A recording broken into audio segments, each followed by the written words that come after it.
The old world calls.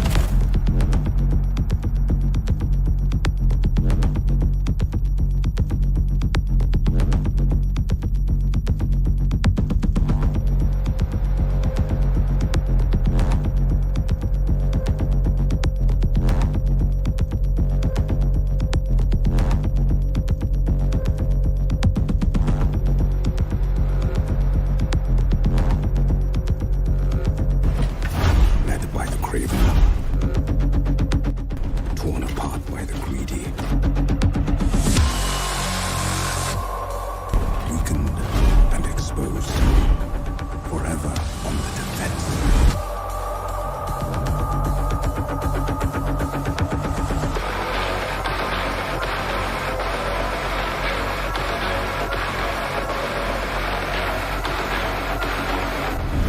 But no longer.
Welcome, ladies and gentlemen. Hope you guys are doing well. It's time.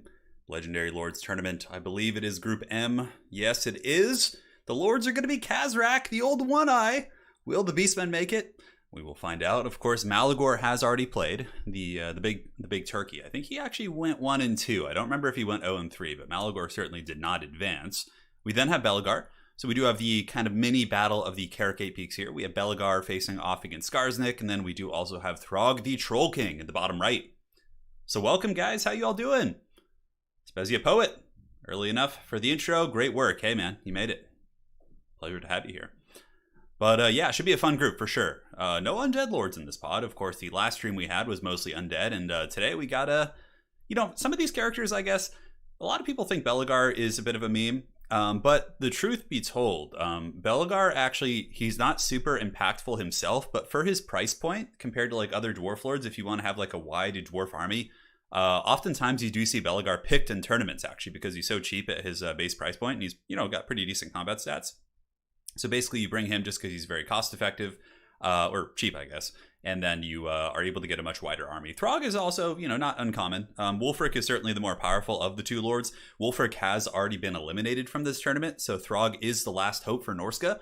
Of course, you guys saw the pod that did have Wulfric and Helm and Gorst and all that sort of good stuff, but Throg is the last hope for Norske.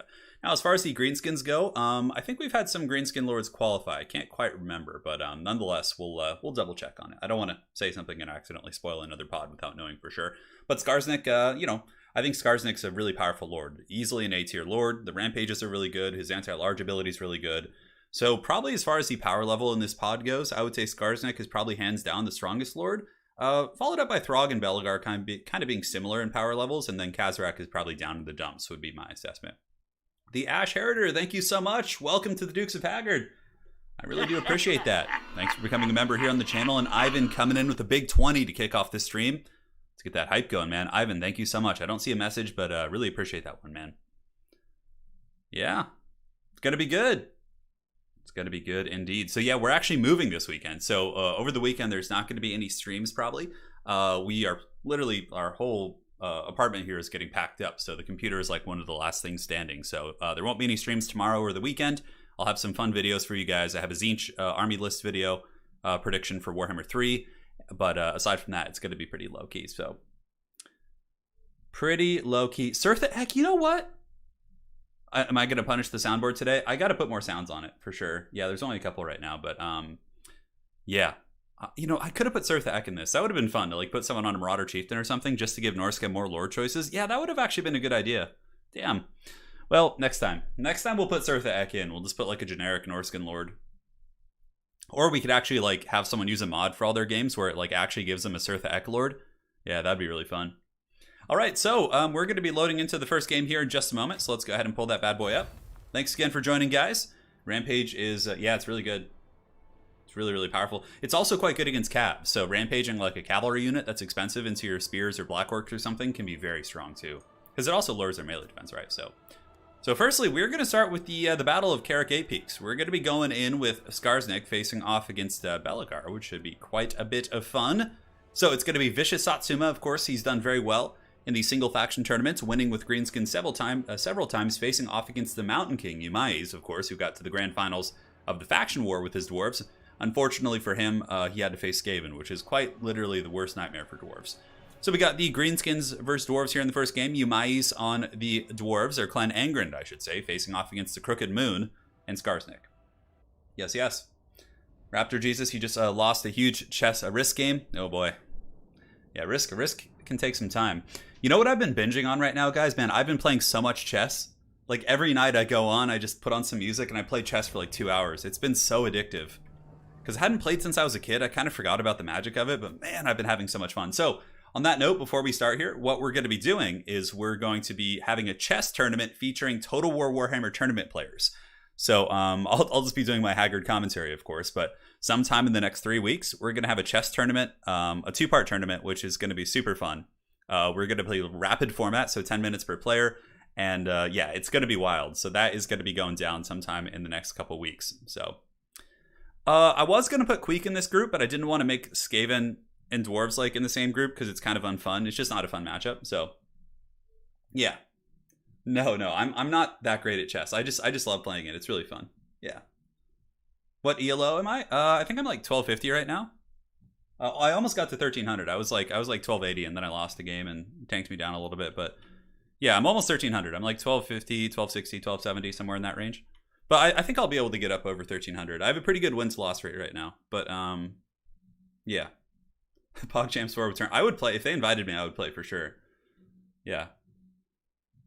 And I play on chess.com because I know there's like 2 different websites and they have like their own different kind of locales as it pertains to like ratings and things like that. So yeah, but again, I'm just getting started. I'll keep you guys posted. I might even do some streams or recorded games or things like that. So do I have any advice for Tomb Kings? Sorry, there's like some musician singing next door. It's a little bit loud. Hey, Grimsoka, how you doing? It's been a while. Hope you're doing well. For Tomb Kings, it depends. Ushopti Great Bows are really good. Use them. Yeah. All right, so let's go ahead and load into the first game of the day. Thank you again, Ivan, for the donation, the Ash Heriter for becoming a member, and the Poet for the donation as well. Can we expect some bad Warhammer chest puns? Yes, you can. It's going to be just full of memes because my commentary isn't going to be super insightful considering, you know, I'm a very average player. But, yeah. It's going to be good. All right, guys. So here in the first match, we have the Dwarves who are going to be led by Umais. And, of course, he's representing Belagar, facing off against Skarsnik, the Warlord of 8 Peaks, who's going to be led by ya boy Vicious Satsuma. Should be fun. So let's get this party started. Let's have some fun. Does Lady Turin play chess? We've played it. We do have a chessboard, and we played a couple games like some months back, like just to kind of dabble. Yeah, she's certainly good. We played quite a bit of Scrabble too. She's really good at Scrabble. So yeah, we get down to those games. It's really fun. It's really fun indeed. All right, so 1 second here. All right, settings look good. Sorry about that, guys. So starting off the battle, it looks like the little Night Goblin Shaman going to be attempting to snipe Belagar. So Belagar, you know, Vindictive Glare against lightly armored casters who are mounted can be like a death sentence, but you can see against the true King of Carrick 8 Peaks here, it does like, it did like almost no damage. It did like 70 or 80 damage, which is pretty funny. So Belagar took that like a champ. Certainly quite cost effective. Now the Dwarf army is going to be advancing here, and if we take a look at the forces, it's going to be Dwarf warriors out in the front, backed up by blasting charge miners. We have Ulthar's raiders, a substantial gun line of sorts, or bow ranged line, I should say, thunders, quarrelers, and it looks like, man, 4 slayers in the back, including the dragonback slayers. Now for the army here of the Greenskins, we have night goblins. Now the reason why he's pushing them up is because he wants to throw fanatics into the lines, which is pretty good. So fanatics coming in here from the Greenskins. But, you know, minimal damage, like a little bit on those Dwarf Warriors. It didn't quite get the center mass, and it looks like Umais was able to dodge pretty well with the Raiders here. And then he returns fire with his guns and his bows, and he's living his best life here. So now for the Greenskins, we got Night Goblins, we got just Goblin Archers everywhere, really playing Goblin themed. I think his entire army's Goblin, so he's got some Black Orcs in the back. On top of that, Spider Riders on the flanks, triple Black Orc, 1 Goblin Rock Lobber to force the Dwarves forward, and Skarsnik cackling in the back. Of course, we all know how much Skarsnik likes to cackle and do his thing, So yeah, the Dwarves just kind of pushing forward, certainly taking a little bit of Daka. Very good Goblin Archer play, just kind of sticking and moving, you know, picking off unshielded units. The Dwarf Warriors with great weapons really taking some huge damage for sure. And I believe the Rustiers are one of these units. They're around here somewhere. And it looks like another Fanatic. Oh, these are Fanatic Archers, I think. Look at that. Are they? Yeah, they must be. Yeah, look at these. These are Fanatic Archers. That's so cool. Look at that. Man, those Fanatics did so much damage. Warriors of Dragonfire Pass getting absolutely destroyed. And these ones coming in, hitting the miners and doing some decent damage for sure. But man, oh man, I love the usage here by Vicious Satsuma of the Fanatic Archers, just to kind of like go forward and poke control, and then he can like kite back. He's getting a lot of value before the mainline fighting starts, which a lot of Greenskin players don't necessarily do in this matchup. Usually they just kind of are swarming with Cav and Black Orcs, which of course he does have elements of, but instead of like swarming with cavalry and Spider Riders and trying to get into the back line with like Squig Hoppers, which Umais is very prepared for with all of his slayers, he's using this like this Daka strategy, using these Rustiers and these Fanatic Archers, and he's just kind of poking and doing his thing here, which I really do like. So down here we have the Goblins. The Goblins are getting down. They're dropping their old shanks here into the Dwarf Warriors with great opens and doing okay considering. But of course the Dwarf Warriors have really good armor. Belagar will be there soon. That's going to be changing up that variable. And again, now the Black Orcs are moving forward, which is a little bit tricky because if you look here, you can see the Thunders and all the different guns are a little bit out of position. They're not like sitting and prepared to shoot at the Black Orcs. Although here we are going to see a Marks by Ulthar on the Black Orcs, which is a very strong play. So now their armor's 80, the Archers are shooting them, blasting charges are going to be coming in, and these Dwarf Warriors are going to get massacred. Sneaking, stabbing going down right here. These Black Orcs are just the absolute world beaters right now, especially against these Dwarf Warriors, who are basically like a chaff unit by Dwarven standards. But on the other side of the battlefield, the Dwarven guns doing very well. These Black Orcs, or excuse me, bows, they are really peppering into these Black Orcs, but man, look at the Goblin firing concave too. We have 4 units of Goblin Archers, which are shooting completely free, 5 actually, including the Rustiers. I'm pretty sure one of them is Rustiers. Let's see. Yeah, over here. And they're just doing a ton of damage. And you can already see the Greenskins are starting to pull ahead here in this game. They're doing a pretty good job. Black Orcs moving in. I mean, a little bit of focus fire from the Dwarven missiles, but now that the Slayers are being forced forward because the front line of the Dwarves is collapsing, right? The Dwarf Warriors, those other units, really struggling in their matchup. So the Slayers are being forced into the front line to buy time for the back. But then that opens up the Spider Rider Archers and other annoying elements of the Greenskin army to potentially dive the back line. So we'll see. Balance of power, again, looking pretty Greenskin favored here as we now firstly see a noticeable difference. More Fanatics being launched. Slayers being forced to fight Black Orcs, and Belegar, the King of 8 Peaks here, getting swarmed pretty good. This is not where he wants to be. Belegar, you can see one of his attacks there doesn't even kill a Black Orc. Belegar does not have the best AP values. It looks like right there maybe he took out one. It's a little bit hard to tell, but the one thing that's good about this, though, even though he's not doing a bunch of damage, is he is holding them in place, which is keeping them from pressing into the more sensitive parts of his army and allowing his archers and other units to get some steady damage on the Black Orcs. But really, it's looking like just so many of the trades went to the favor of the Greenskins. The missile play was devastating. All the little Goblin archers were able to just eviscerate all the Great Weapon Dwarves. They can also shoot into Althar's Raiders pretty well. I mean, and yeah, it just seems like it's going to be a Greenskin victory here. Skarsnik comes in, of course, a very Goblin tactic here. The Warlord of 8 Peaks coming in for the prison shank in the back, and Belegar is probably going to break here. In a vacuum, he could probably, put up a great fight against Skarsnik, but in this case, Skarsnik probably is going to rout him. The rest of the Dwarven forces are piling in to try and rescue their lord, but Vicious Satsuma clearly demonstrating he's got a pretty cool, unique build. Also, what's cool about this Goblin build, it seems very well prepared for Gyrocopter spam, which is very common in this matchup. And but in this case, obviously the Daka was able to overwhelm the Dwarven army, which did have to advance into it. And yeah, that will probably be game one. We can do a little bit of fast forwarding because now it's basically just Slayers fighting to the bitter end. You can see it's army losses. So Slayers will fight. There's a couple groups around the battlefield, but the thing about the Greenskin build, it kind of nullified the almost 4,000 gold investment in the Slayers because they were designed to deal with Squig Hoppers, Spider Riders, backline dive. But since there was none, the Slayers got forced to fight like Black Orcs and Chaff units, which is where Slayers do not shine. So ultimately, it was a really clever build by the Greenskins, which did spell the end of Clan Angrand. All right, guys. So taking a look at the value here in this battle, we can see that Skarsnik, the Warlord of 8 Peaks, and oh man, we got some donations. Hold on one second. So we got one from Roger Furman. He says, Pound Stretcher was closed this week, so I'll spend it here. Great work. Pound Stretcher. Oh my god, I love that Poundland Pound Stretcher. That makes me laugh so hard. I feel like, yeah. Next time if I get back to the UK, I will go to the mighty Pound Stretcher and check it out. I'll take a picture in front. Thank you so much, Roger, for the donation. And Dennis the Master, $10 for Belegar. Hey, well, despite Belegar losing that battle, he is not out of the tournament yet. Granted, if Belegar does lose one more game, he will be eliminated unless there is a three-way tie. So another grudge for the book, that is for sure. Gabo schemes all day. And Grim Soka, damn, thank you so much for the $50. Turin, love your content. Sorry I've been away for so long. No worries, man. I know your work takes you on the road. Work is crazy, as you understand. Now let's support this God amongst men and salute him for bringing together like-minded people to enjoy fun content and meeting awesome people. Much love. Hey, right back at you, Grim. Hope you're doing well, and that is a very, very generous donation, so appreciate that. We'll give you a good old Palpatine cackle for the good times. So the Greenskins claimed the victory there. 256. Black Orcs, of course, did great. Like, the value is more or less spread out across the army. Look at this. 1,000 on these little Fanatic Archers, 600. Like, all these little Fanatics did quite well. Rustier's got almost 1,000. Nasty, nasty stuff. Nasty Gobos, for sure. Turn on subtitles and cackle. Oh, God, subtitles on YouTube.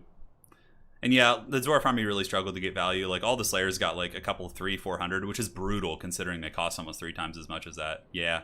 Yeah, it was just masterful Greenskin play. Really, really cool tactics with the Fanatic Archers, and it was good.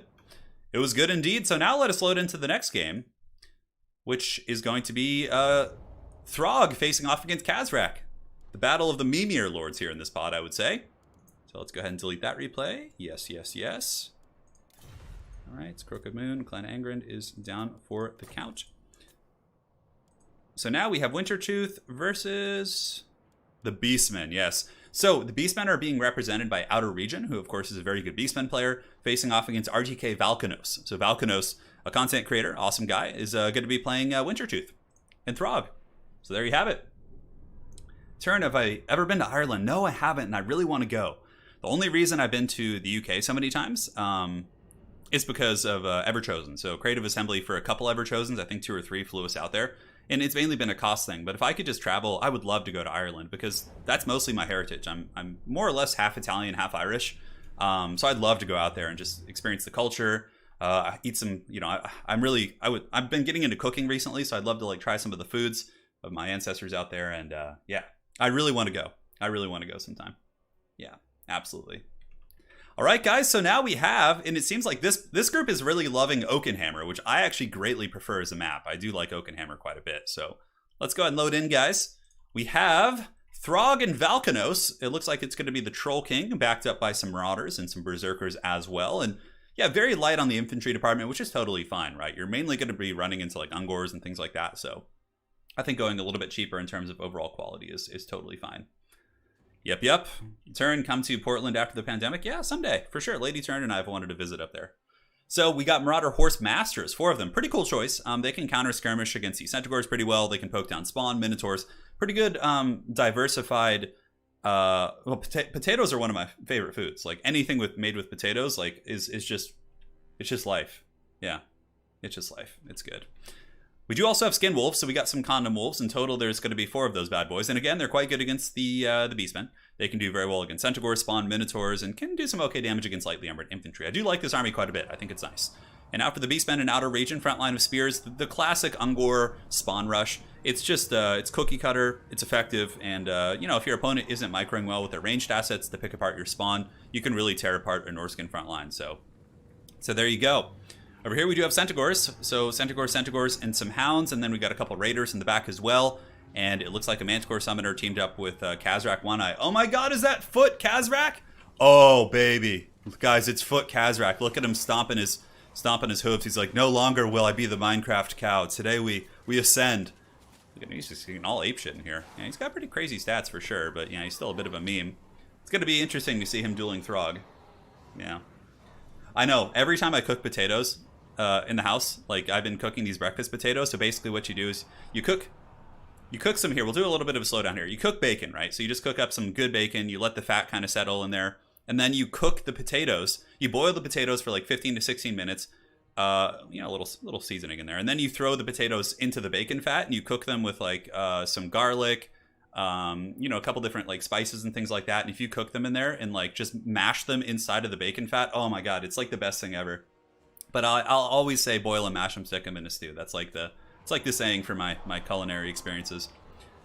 Anyways, Marauder Horsemasters throwing some nice little spears here. It looks like the Beastmen are going to be taking a very aggressive push, which might work out for them, honestly. They do have the advantage of having the Poison Hounds right here, and Centaurs as well, so if they are able to win the fight against the Skin Wolves, they will be able to pursue. However, Valkanos does have his Horsemasters throwing here, but I don't know, maybe he's got to get away. He's taking a little bit of fire from these Ungor Raiders, and also circling very, very wide here with his other unit, with the Marauder Horsemasters. Slightly out of position, but the Skin Wolves are being forced back. One unit might actually break here. They are at negative leadership. They're broken, which is actually a very, very good start for the Beastmen and Khazrak. Footrack is in there with the Apocalyptic Vision doing his business, and yeah, so far that's definitely a huge grab for the Beastmen. Now, if the Beastmen do overextend, for example, if they push too far away from their support, and the other Condom Wolves come in here, it looks like one more group is slamming in here, and the other one's going to be coming in from the back.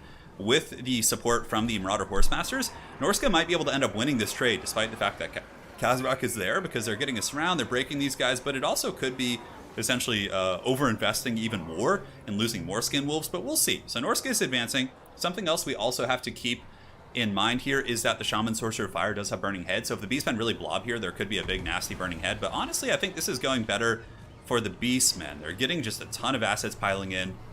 You can see the Condom Wolves are running. This one unit is going to get away. The other one does have 15 models, and that's the thing about the Skin Wolves. If you don't fully chase them off and they're able to come back, ooh, a big Burning Head going down. But the thing is, the Beastmen don't really have too much infantry in here, so the Burning Head will tickle the pickle of some Ungor Spears and some of this stuff here, and you know, maybe like some Centaurs, which were already basically dead. So the Burning Head wasn't terribly devastating. Still a good choice for sure, but in the end, it wasn't too bad.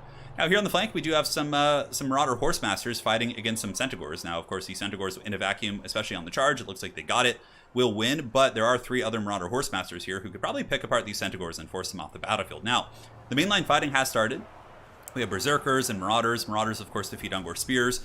We have Throg here who's just kind of chilling. Throg definitely wants to be going after the Minotaurs.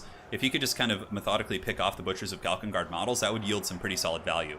Now, this is the thing. A lot of the Skin Wolves have been allowed to come back. There was some Hounds over here that maybe could have chased them off. Like this unit might have been able to get chased off. This one as well. But now there's 3 Skin Wolves back with 15 models, which is great. 18, and then we have 8 right here. These guys took a beating for sure. But like those Condom Wolves coming back honestly gives Norske a fighting chance. Had they been chased off, I think the Beastmen would have secured this game probably. But they're back, and that's just how it is in this matchup.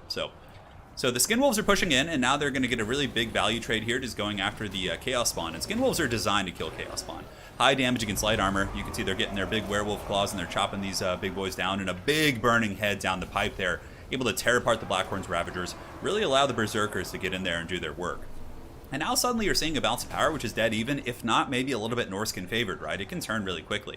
It looks like these Ungor Raiders may be slightly tactical reserves, a little bit hard to tell, but now those guys are going to be coming in and shooting. They probably should have been in the front line, maybe shooting at the Skin Wolves or just sitting on Throg the entire game.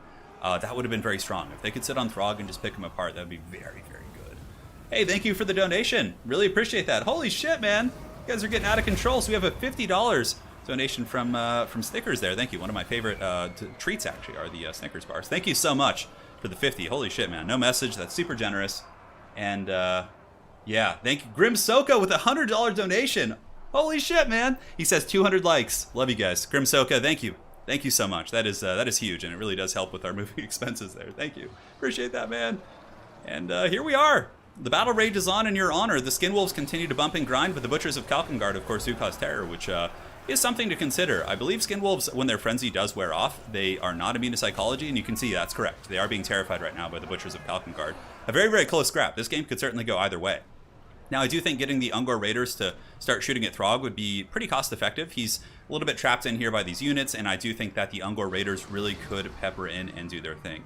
Hey, Snickers bars are probably my favorite like candy bar of all time, so we're all in the family here. Thank you so much. Really appreciate it, guys. Oh, this is big. This is a game changer. If he gets caught in that, okay, the Burning Head was going down there, but the Ungor Raiders were able to dodge that, and then in a very heavy metal fashion, the Butchers of Kalkengard run through the flames and prepare to charge. And yeah, the blob fight just kind of continues here. The Feral Manscore will be disappearing soon, which will probably give the Norskins a little bit of an edge, because that's the thing about the Condom Wolves. They keep regenerating. So, like, while the Beastmen are losing assets in this grind, so too is Norske, but Norske's assets, many of them are regenerating, and are still pretty numerous, actually, despite the really good early picks the Beastmen had. But if Throg were to be picked off here, look at this. Kazrak's getting in there with his whip. He's whipping Throg nice and good-like, and Throg might actually break here. Looks like he's terrified at the moment. Yeah, he's a little terrified, and Throg's going to be getting broken. However, the Skin Wolves plus all of the Marauders should be able to kind of liberate Throg. It's a little bit hard to say. We'll see. Throg being forced back right now. Will he be rescued? Marauder Horsemasters having claimed victory in the mobile game, so the Centaurs and other skirmish elements of the Beastman Army we saw fighting over here were defeated. So now the Marauder Horsemasters can get in and shut down the Archers. And if Throg's able to rally, take a look at that healing cap, guys. This is pretty serious for sure. I mean, he's got potentially back up to 75% HP, so you can see why the regeneration is playing such a huge factor here. A Burning Head going down. It looks like it's going to get these guys. A nice one right there. Beautiful Burning Head tearing through those Ungor Raiders. Will certainly break them. They're at negative 21 leadership. The Marauder Horsemasters, 26, 26, 26. Certainly better stats than the Raiders, but again, heavily outnumbered by the Raiders, but still should be able to break them down. And now it looks like Throg's coming back in with the steel chair. He's going after Kazrak. Kazrak's in a little bit of trouble. Although, you know, all jokes aside, Kazrak on foot didn't do terribly this game. You know, he had his whip there. It wasn't Kazrak that lost the game. Granted, if Morker was here, he might have been able to win it with the extra spawn, but, you know, Kazrak didn't do bad in his defense. He didn't do bad. He was able to whip on Throg. He didn't cost much. Really, it was the Skin Wolves not being chased off and the Beastmen losing the mobile game. Like, the Centaurs, the triple Centaurs, man, yeah, they had such a good, Outer Region had such a good early pick on the Skin Wolves, but wasn't able to really follow up with it. Yeah. Man, thanks again, guys. Grim for multiple donations. Snickers Bar, thank you. And Dennis the Master, all of you guys, man. Thank you. So, Kazrak value. I know you guys want this. 1,100. All right, look at that. That's got to be a record for Kazrak. He usually dies before he can get that much value. For the rest of the Beastman Army, the Little Raiders did okay. The spawn kind of got crumped a little bit, though. But the Butchers, yeah. Yeah, the big thing was following up on that initial trade. Valkanos, 13. Oh, look at that. Throg with the 1,337 value. Oh, yeah, look at that. That's some juicy stuff right there. Look at that. The caster got pretty good with its Burning Heads. Marauder Horsemasters all did well. 1,200 here, 800 here. I mean, a little bit lower here, but yeah. And the Condom Wolves, of course, more or less all paid for themselves except one, it looks like, yeah. Pretty good stuff. It was a good battle. Kazrak is the GOAT, the greatest of all time. Or, oh, you just made an actual GOAT. Okay, fair play. So, let's prepare for the next battle here, my friends. Hey, Grim, I appreciate that. We're moving to this nice little beach town. Quite excited. We're going to get to go be walking distance to the ocean. Wait, what do you get? Is Lady Turn sharing pictures of my youth? Oh, God. Of the college days? Oh, God, there's some cringy ones. Nothing would be as cringy as unearthing my old MySpace. Like, if you were able to unearth my MySpace from 2006 or 7, which I'm pretty sure doesn't exist anymore. It's just like, because MySpace like updated and I think deleted old accounts, but man, that was like the cringe central. Mr. Picot, we move on Saturday, so we haven't moved yet. We're Lady Turn has been really just doing an excellent job packing and just getting all this done while I'm streaming and stuff. So it's been great. We're moving in Saturday. Oh god, shirtless pics, no, please. I'm being sold for likes. Okay, fair play. So well played to those two gentlemen. Outer Region is currently down a game, as is Belagar. So Kazrak and Belagar have both lost. And Throg and Skarsnik and Vicious Atsuma have both won a game. So that is the current standing here in this group. And now we can go ahead and prepare for the next game here. So, Beastmen versus... There we go. I'm just making sure I don't cast the same game twice. All right, perfect. I'm a little bit foggy today. Yeah, you'll find it. There you go. I mean, it is what it is. Back when MySpace, you had like the top 8. Yeah. I mean, it wasn't that cringy. It wasn't like I was going, now that I look back, it's mainly just like haggard pictures with like aviators and like never smiling in pictures. That like stuff that like young guys do. Yeah. Some shirtless pics for sure. Just cringy. Kazrak lost? No way. I know Eric in chat cannot believe that Kazrak lost. All right, so now we will have Clan Angrand facing off against the Beastmen. So we'll see if old Kazrak can get back on the board here. We'll see if he can do some charms. All right, so let's go ahead and do Clan Angrand versus the Beastmen and load in. So Outer Region on Kazrak, Umai's on Belagar. Will the Dwarves get back? So if the Beastmen actually defeat Clan Angrand here, this is a battle for elimination, right? If the Beastmen lose, they're more or less gone unless there's a 3-way tie, which it can happen, but it's pretty slim chances. But if the Dwarves win, then they're on the board, but they haven't necessarily advanced. They'll be 1-1. So this is do or die for the Beastmen here, guys. So let us know in chat, who are you rooting for? Is it going to be the dreaded Beastmen, the Minecraft cows, or are you pulling for the Dwarves? Do let us know as we load into this battle. We'll get this party started in just a minute. Yes, yes. Yes, yes, indeed. Turn my life is pain. No, so on MySpace, unlike Facebook, on MySpace you could actually have a theme song on your page. So basically how it worked is when somebody would go to your page, it would automatically play a song of your choosing. And for me, I had Everlong by the Foo Fighters was like my main song I had for years. So it's not that bad, right? It could have been way worse, but it's still, a little angsty. All right. It's a hard matchup for the Beastmen. I honestly feel like it's a pretty even matchup these days. So for the Beastman Army, if we take a look, they do have the flyers, so Harpies, which is good. Some Dwarf players do like to spam, gyrocopters against you, so having the Harpies to just hardcore shut that down certainly isn't bad. On top of that, Harpies do count as infantry-sized models, so they can actually jump on Slayers and tie them down, and they don't suffer against the bonus first large. So pretty cool stuff. I do like these. Up in the front, we have Ungor Herds, triple Bestigor for the AP, Bray Shaman of Spirit Leech, and a Bray Shaman of Cygor Summon. And we do also have Kazrak on the Chariot, baby. Oh, yeah, look at that. Dude, look at it, just big pimping here on his Chariot. Oh, yeah, he's just T-posing there, just not moving at all. Pretty glorious. And then there's the Cygor as well. Cygor's kind of a risky pick. If they do go cannon heavy, you can really pay the price. And clearly the Slayer King here, the Mountain King, Umais, does have triple cannons. So that's pretty brutal for that Cygor. You probably just honestly pull the Cygor out of range, engage everything else, and then move the Cygor in once the fighting actually starts. So, yeah, Kazrak's like okay-ish here, for sure. Because Chariots are good against Dwarves, but I'm a little bit concerned. The triple cannon coming in here from Umais is going to be pretty serious. Longbeards, Longbeards, and Longbeards. Longbeards will be quite durable in the front line against the Ungors. They will struggle against Bestigors, but I'm trying to think how he's going to deal with the Bestigors. That's the one thing looking at this army I'm a little bit concerned. Doesn't seem to have a ton of good AP options. I guess you could just Blasting Charge and then grind them down with Slayers. Bestigors have horrible melee defense. I think it's in the low 20s or something. Yeah, it's 24. So even minor infantry can actually hurt them a little bit with their 18 melee attack. So I guess you just don't pay the respects to them. Get value from your cannons, which are trying to snipe the Bray Shamans. But Outer Region is actually doing a good job kind of drifting into the trees here. And you can see he's getting into the bushes, which is smart with the Bray Shaman. Kazrak so far sitting in open field, really challenging those cannons to shoot him. You could honestly put all 3 cannons on Kazrak right now, and it'd probably nail him right in the face. Yeah, I'm surprised. What are they shooting at? Harpies or something? Oh, okay. They're going into the Bestigors now, which is a fine choice. 69 Bestigors. All right. They know how to live. That's for sure. And here the Harpy's going to be flying overhead, probably all 3 diving onto cannons, which probably, I don't know if it's worth it at this point. Like the cannons, maybe. I don't know. I guess there's no other ranged assets to fight, so maybe he's just going to position overhead and just get ready to dive, which is smart. You don't need to dive right away until your forces kind of get in there. So now the cannons are shooting. Looks like they're still going after the Bestigors. So far, this is a very, very good start for the Beastmen. On the initial approach, they've taken more or less minimal damage from those cannons. They haven't lost any characters. The Cygor is more or less perfectly healthy. Khazrak isn't dead, which is great because a lot of times Khazrak could get wrecked here on the charge. So yeah, honestly, a good start for the Beastmen. Now, a lot of it will come down to his Harpy play. I think you could also be really conservative with the Harpies. Try and juke the cannons, break the front line with the Bestigors, and then when the Slayers get sent forward to fight the said Bestigors, right, you then move in with the Harpies. But he's deciding to commit the Harpies right now, which it's not a terrible idea. Like, he's going to shut down this cannon, and the other one, and he does have some extra Harpies as well. So you can see in the backfield they are jumping on top of the Slayers.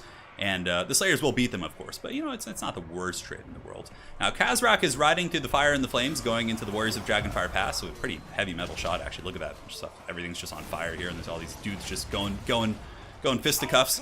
But the Bestigors, of course, will win that fight, especially with the help of Khazrak, and you can see that the Warriors of Dragonfire Pass are really getting buckled down here. So the Harpies actually decide to charge into the Ekron's Miners, maybe just trying to shut down the blasting charges, a little bit hard to say. But the Bestigors have kind of weathered the frontline fight. Now we'll be piling in to surround Belegar. Now, this is an option for Khazrak. Oh, the Brave Shaman of Death. It looks like the Brave Shaman of Death did get focused down by the cannons and is broken. But Khazrak could come back here and actually cycle charge Belegar and most likely kill him if he wanted to. One of the Cygor is moving towards the back line, but this is a disaster here for the Beastmen. Simply because this actual Cygor is going to be chased by Slayers and absolutely destroyed.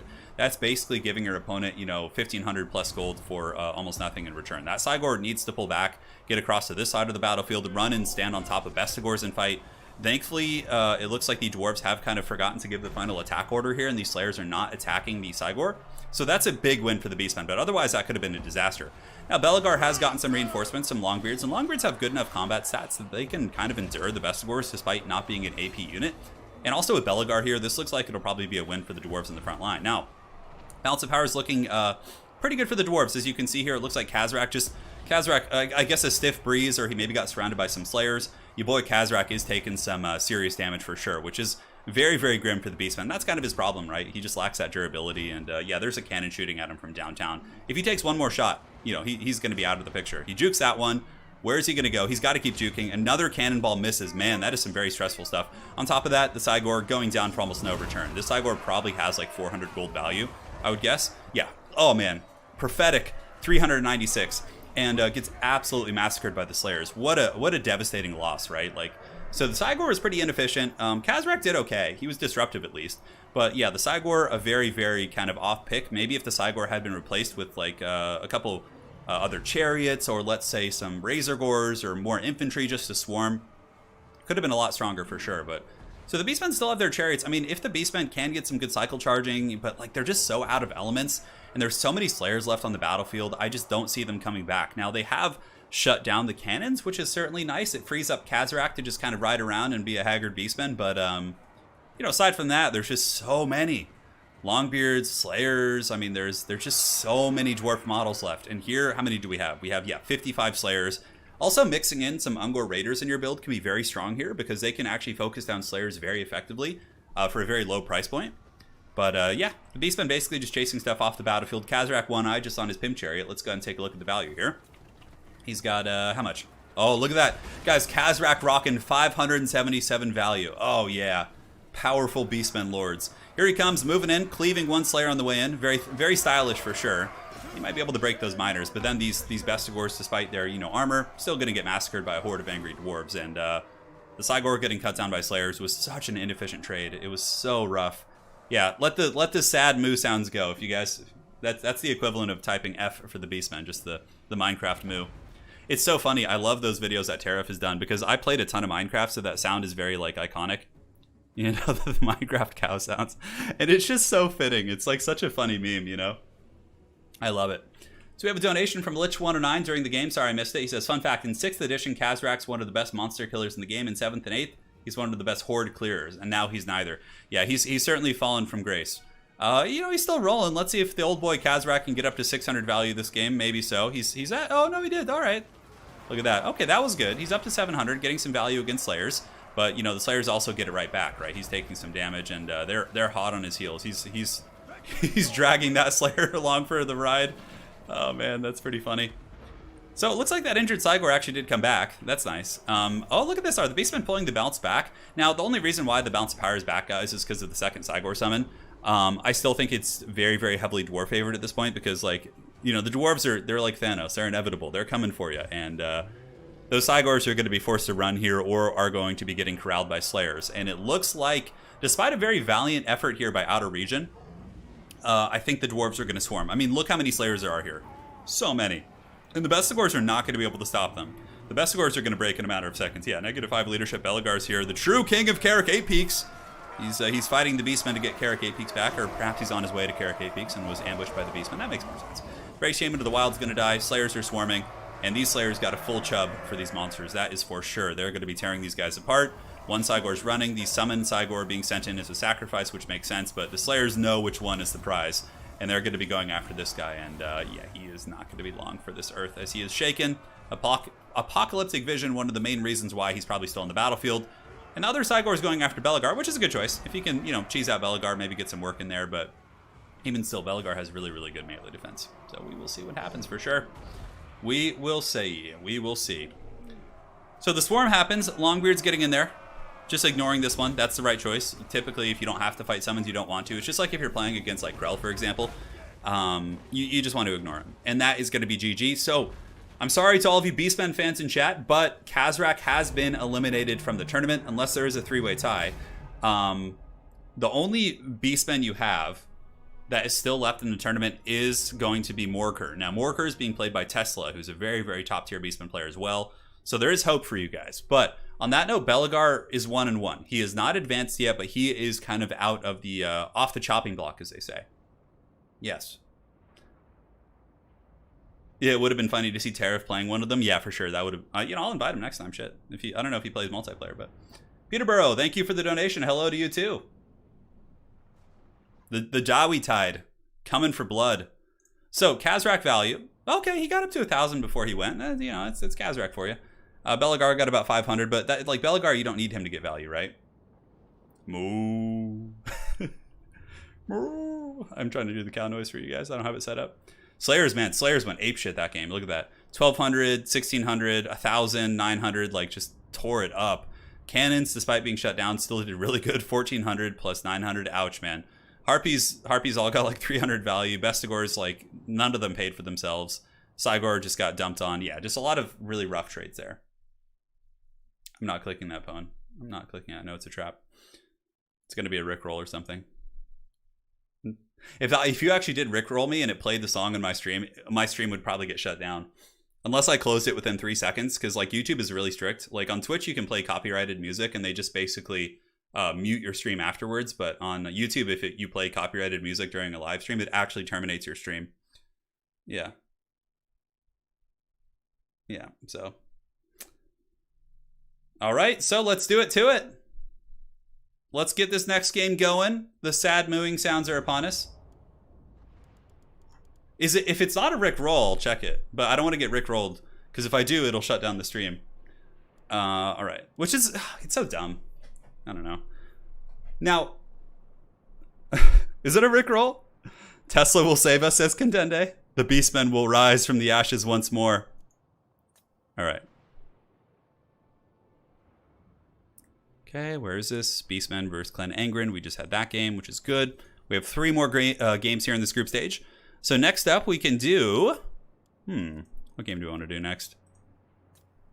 The Beastmen still have another match, I think. Yeah, they have another one, because they're 0-2 at the moment. So we have Beastmen versus Greenskins. For sure, that is something. So we can do that.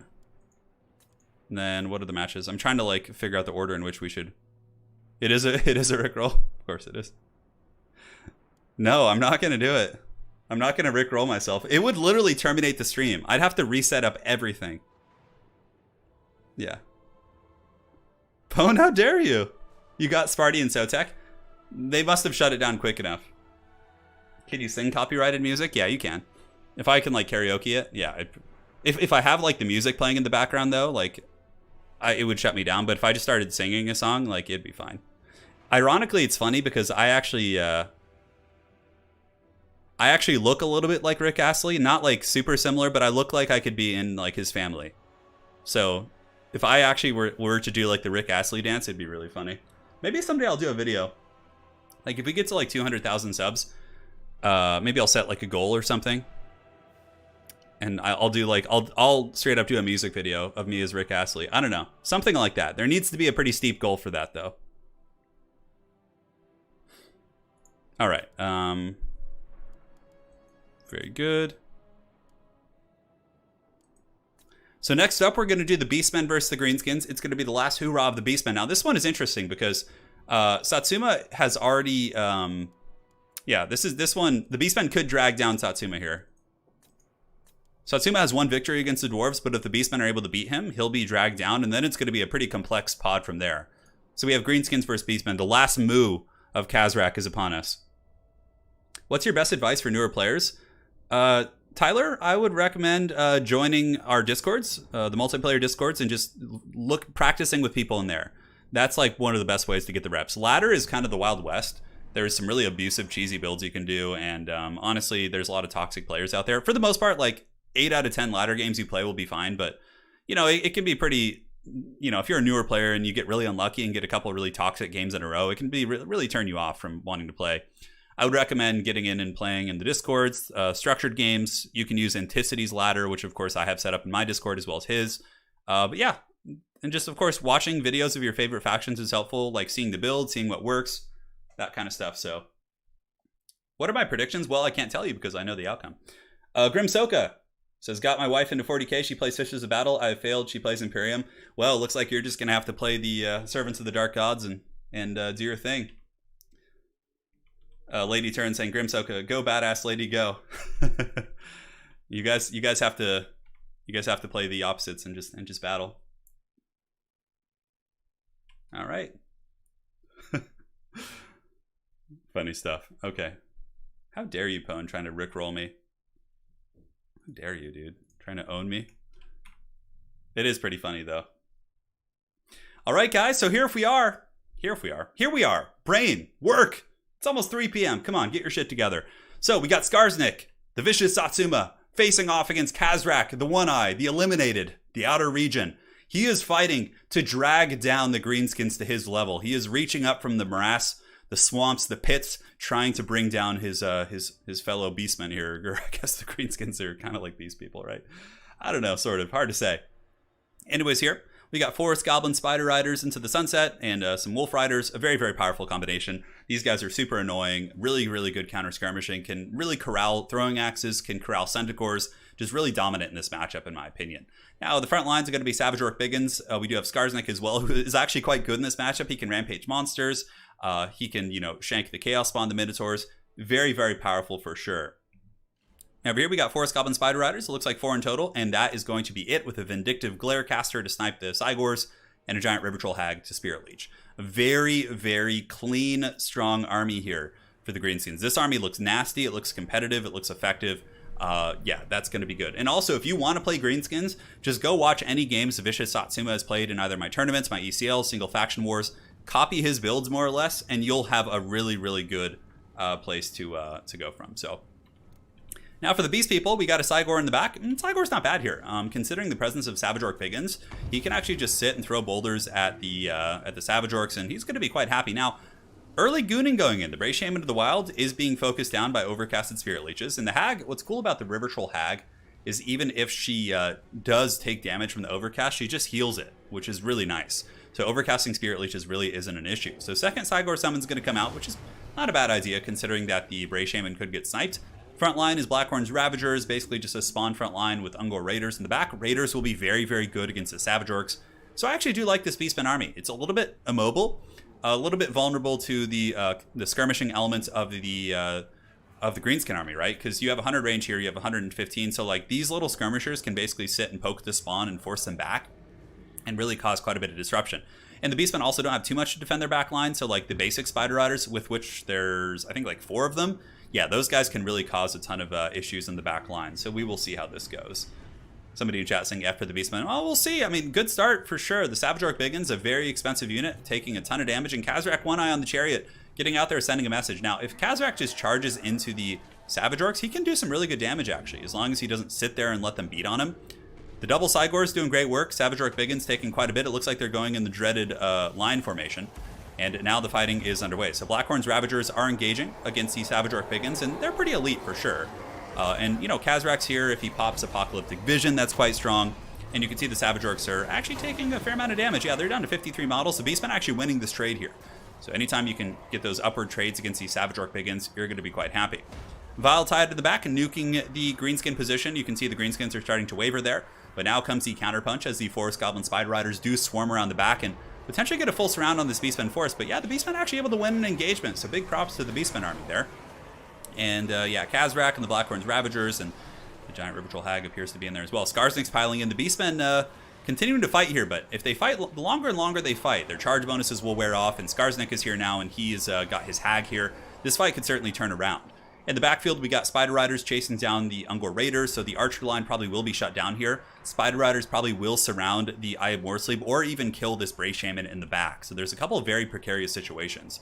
And the Savage Orcs seem to be doing well. Yeah, these Savage Orcs, it looks like they've earned a Chevron. They've been able to cut through these spawn like butter. Now being swarmed by the Butchers of Kalkengard, so they may be defeated here. Oh, a Vindictive Glare Snipe going down. It looks like the Goblin's going to drop the base. And boom, nice damage right there. Does about 300-400 damage. Really butters him up. The Spirit Leech going down. This is very, very strong because he doesn't have enough Winds of Magic to summon a second Cygor right now, it doesn't look like. Yeah, so he's just using Vile Tide. So the second Cygor summon is actually going to be wasted, which is pretty big, right? Like a Cygor summon is very, very powerful in this matchup. Now, as far as this pit fight goes, the Savage Orcs are still fighting, but now the Beastmen are committing even more resources. Butchers of Kalkengard and Spawn are going in. It's a very even battle, actually, but Kazrak is kind of getting shanked. Oh, no.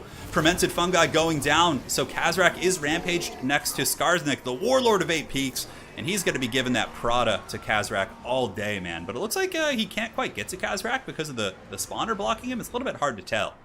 But this is what I was kind of talking about. The army overall is a little bit weak to the Greenskin skirmishers. There's so many annoying Spider Rider archers moving around, chasing things off, and there's no mobility to contest this. So basically, the Spider Riders can use all of their ammunition onto whatever they want. And there is absolutely nothing the Beastmen can do about it. Kazrak was able to survive like a champ. He's been mithered, so he's a little bit slow right now. But Skarsnik's moving in right now. He's certainly laughing as he's going after one of the more... this is the Haggard Meme Ghoul, right? And this is the Tariff Meme Ghoul here. But Kazrak should be able to get those shanks going. Yeah, he's getting shanked pretty good. He's trying to get away. Butchers of Kalkengard are breaking, and Kazrak might just get trapped here. There's too many Spider Riders. They're just going to surround him and poison him and pin him in place, and then Kazrak's just going to get him with that prodder of his. Over here, Savage Orcs piling in once again. We have 8 Peak Loonies, and Savage Orcs easily going to be able to dominate the Eye of Moorsleep. Savage Orc Biggins just cut that thing down like a buzzsaw, and it looks like the sad cow noises will continue, as the Greenskins will be going 2-0, so they're most likely going to advance. And yeah, the Beastmen are going to go 0-3 in this pod. Poor guys. Well, they tried. You know, they weren't bad games. You have to look at it objectively. Outer Region played well in many of his matches, but he has some very strong opponents too. Vicious Satsuma is probably one of the best Greenskin players out there. He had to face off against Yumais, who's also one of the best Dwarf players in the community. Like, he did not have easy opponents, and he's a very good player as well. But in the end, he was forced to use Kazrak, which makes it all that much harder. Skarsnik laughing meme. Yeah. But you know what? A lot of Beastmen players actually don't mind playing Greenskins. They actually feel it's a decent matchup, like an even one, which I actually agree with. I think in the hands of someone who doesn't have to use Kazrak and probably doesn't use a Cygor build, you can actually fight the Greenskins pretty effectively. Yeah. Oh, man. All right, there you have it.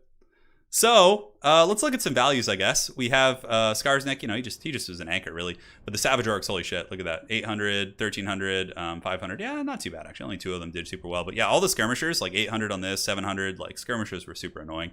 Kazrak almost got over 1,000 here. Poor guy, he tried his best. 800, 733. Yeah, Kazrak is just such a dog shit lord. Oh my god. It's so painful. I'd almost rather use like Tretch than Kazrak. I don't know why. I just ugh. I guess it's because Skaven have like really powerful like tools in their army, like Mortar, so you can win even with any lord really, but yeah. This feels so much easier without 2 free spawn. I know, Satsuma. Yeah. Well played, dude. So, Vicious Satsuma, most likely, is going to be advancing. Well, guaranteed, pretty much. So, the Greenskins advance. So, those of you guys who are here for the wah, let us know in chat. Your champion, the Vicious Satsuma, has carried the torch, and we'll be moving on to the next round. But now we have a couple of variables to decide here. So, let's go ahead here and see. Yep, that is correct. We have two matchups left. We have the Greenskins versus Norske, and then we have the Dwarves versus Norske as well. All right. This could be interesting here. So, yeah, okay. So currently, we're going to do Greenskins versus Norske next. Which, okay. Yeah, this is going to be really interesting. Let's go ahead and load into this. Satsuma with the smiley face in chat. Holding it down. Strike first. Yeah, and the Cobra Kai. What is Satsuma Cobra Kai? Is that what's going on? Skaven are a top tier faction, hands down. They're very, very powerful. Very, very powerful indeed. Kazrak is our cow overlord. Yeah, he is. He is the dark king of the cows for sure. He leads his fellow cows to slaughter. That's basically what he does. All right, so let's go ahead here. Jump into the match. Thanks again for joining, guys. And now we have an interesting battle indeed. So basically, Norske at this point is 1-0. They haven't lost any games yet, but they're coming up against a 2-0 Greenskin. This is going to be certainly a deciding factor for Norske here. The Greenskins doesn't really matter so much if they lose. It's they're going to be advancing, but it's more important for Norske. But even if Norske loses, they'll be 1-1, and then Norske will have to potentially, if they were able to win that, would have to face Dwarves, right? But we'll see how this kind of all unfolds here. We will see. Cobra Nakai. Oh, I love that dude. So this is going to be a fast knockdown drag out game, I'm sure, as we are on the Pillar of Bone. For the Greenskins, we have a front line of Orc boys. We even have a giant in the back too, which is very cool. Giants are actually quite good against mammoths. Like if somebody comes in with a mammoth, the giant can really, really drop the base on those bad boys. We have a Deathcaster, we have Skarsnik, we got some archers in the back, and it looks like Spider Riders, of course. Pretty much every Greenskin player and their dog is going to bring Forest Goblin Spider Riders because of how damn good they are. They're not only good in melee at tying things up and surrounding with poison, but they're also just so annoying to kill. Like poison in melee, poison with ranged. They just bring so much value to the battlefield for sure. And yeah, for the Norskins, we got a ton of Marauder Horsemasters, or Horsemen and Horsemasters. It looks like a combination of both. We got Skin Wolves as well, so some Condom Wolves. We got Throg, a Firecaster. Burning Heads are going to be pretty big this game. If you can Burning Head down the Archers, there's multiple. Ooh, there's some Fanatic Archers mixed in there. I love it. And Berserkers in the back as well. Now, Berserkers, that's kind of the recipe here for Norske, right? If you can Burning Head down the Daka, the Berserkers will win most of the engagements, right? That's the big problem. The Daka, though, is really punishing against Berserkers, so a lot of the game is going to be really, really banked on what's it called? On the Burning Heads. So, Shetland Apache, how it works in this tournament, if we do get three-way ties, let's say we're in a group, right? And we get a player who goes he wins all his games, and then there's two players tying for second place. Both second place players will advance. Ties pretty much mean that everyone who's tied for second place will be advancing. And then they just go to the single elimination round. They get slightly worse seeds, so they'll be like lower in the bracket than the people who qualified with like the first place. If there's a tie, that's how that would work. Yeah. And if there's a four-way tie in a pod, I think it is possible, actually. If there is a four-way tie, then they all advance to single elimination, which is pretty ridiculous, but, it is whatever. Yeah. This isn't live. This is a replay, Shetland. So, it looks like the Norsken Horde is going to be advancing. They are preparing to do battle. Throg, the Troll King, does not have his vomit, so he will not be throwing up today on the Greenskins. And so far, you can see that the Greenskin Skirmishers seem to be doing pretty well. That's also the thing. Like, the Greenskin Skirmishers can really swarm on these guys and really cause quite a bit of disruption if they want to with the poison. Yeah, the Horsemaster is kind of getting out-traded a little bit. But now Norske coming in the front line. The Giant is going to be ready for Throg, that is for sure. And I would imagine that all the Greenskin Archers will switch on to the Berserkers as soon as they can. Fanatics going down here from Satsuma, able to kind of clip the edge of that formation. Certainly doing some decent damage. Archers here, one of the horsemen left idle, gets absolutely destroyed. Now, it looks like a Burning Head's going to be going down. A bit of a mistake, should have been on the Rusty Arrows, but still not terrible. Able to hit those Goblins, and if it can go up the hill too and hit these Orc boys, that could end up being a pretty decent one. That really wasn't bad, and it gets into the Spider Riders. Okay, that Burning Head actually was really, really good in the end. Like, I don't think that was planned, but yeah, it turned out well, so, good on him there. In the backfield, Norsken skirmishers really kind of being forced back here, and it looks like now the frontline fighting is upon us. Very risky here, because if Throg gets rampaged by Skarsnik while there's a giant here, that's probably going to be GG. I mean, Throg will just get absolutely shit on. So we'll see how that goes. Fight or Die, Foe Seeker, all those nice abilities are active. We haven't seen the rampage yet. I think maybe he'll wait for Throg to try and run and then do it. We'll see. No rampage there, man. That could have been super strong. Throg would have been trapped in an anti-large and giant beatstick with the hag nearby as well, but even still, the Berserkers get absolutely destroyed by the Goblin Archers. And now there's a little bit of a dive going in from the Horsemasters, but this is where you really see the Forest Goblin Spider Rider shine. They can then pull into melee and really just dunk on these guys and really, free up the archers in the backfield. Now, the Giant does overextend a little bit. He is going after the Balefiend, but, Giants have insane leadership. You can see he's sitting at 96 right now. And Fermented Fungi going down on the Balefiend. Okay, that's not bad. Gets rid of the Burning Heads. I can certainly understand that. I don't know if it was intentional to not use it earlier, but nonetheless, the Balefiend is just getting absolutely destroyed. And without Burning Heads, it's going to be really, really tough for Norske to deal with the amount of archers and cheap chaff in these different units. Currently, balance of power is somewhat even. Throg the Troll King is in here, but he's a little bit surrounded. There might be a Mither too. He has used the Wintertooth Crown.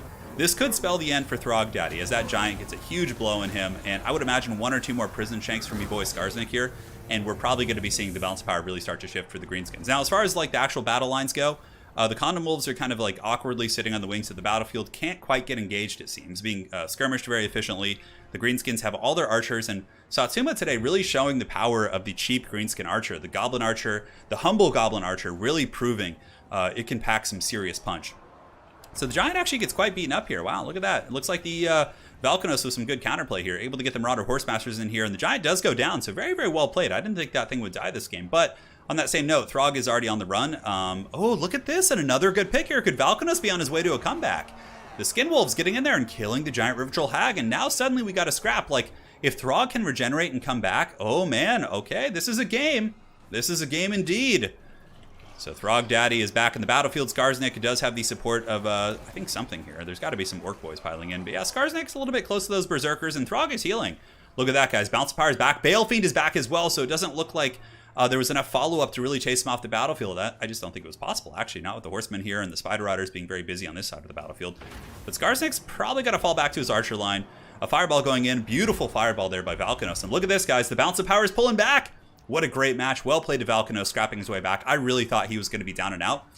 I do, of course, know the outcome of the series, but I didn't watch all the games. I kind of save it to watch it with you guys. But, man, crazy, crazy stuff. Look at this. Throg, 33 leadership. He's moving in, but Skarsnik gets the rampage and the Berserkers break, so now Throg is standing unsupported. And Skarsnik, he was born and bred to bring down these big trolls, at least in Total War Warhammer. And yeah, the troll here is getting shanked. -13 for leadership. Skarsnik is stable at 23. And now the Goblin Archer is moving in. A nice little Burning Head in the back tickling the pickle. But yeah, the Goblin Archer is like forcing everything back. Like nothing can press in. And Skarsnik takes down the Troll King. Throg is destroyed by Gobla. And the Greenskins let out cheers. You can see the little goblins there. Super hyped, I'm sure. I'm sure the Hype Goblin. The Hype Goblin is one of my favorite things. The Hype Goblin from the Grom the Paunch trailer when he's like, hyping up Grom. That guy's a true hero. Have we had Grom the Paunch yet in the tournament? I can't remember if we had. Anyways, looking pretty good for Norske. There was kind of a glimmer of a comeback there for a second, but once Skarsnik was able to isolate and rampage Throg, looks pretty rough. And, the Condom Wolves will kill the Spider Riders, but there's so much DACA coming in, the Orc Air Boys, the Goblin Archers, and their 15 armor is really, really just not enjoying this at all. Throg stands alone. You guys remember that, like, new metal song? Who was it? Disturbed or something? I Stand Alone or whatever. It's like the Throg's theme song for the day. That is going to be army losses, and the Greenskins are going to be closing it out with a perfect 3-0 sweep. So Vicious Satsuma showing no mercy. Strike first, strike hard, no mercy. However that goes, whichever order that's in, he certainly lived it. He preached it. And now Valkynos is 1-1. The Mountain King Yumais is 1-1. And we're going to be having the final battle for the fate of Middle-earth here at this next game as Wintertooth takes on Clan Angren. Let's go ahead and see who advances. Super hyped for this. Overall value, Skarsnik 700. The Giant, how'd the Giant do? Giant, wow, really good. 1900, not bad. On top of that, Spider Riders are amazing. Little Archers, of course, had plenty of DACA across the board. Throg, less than 900. That's pretty unfortunate. Not too many great targets, although Throg did have a Giant, thankfully for him. He had some targets he could actually engage on. Yeah.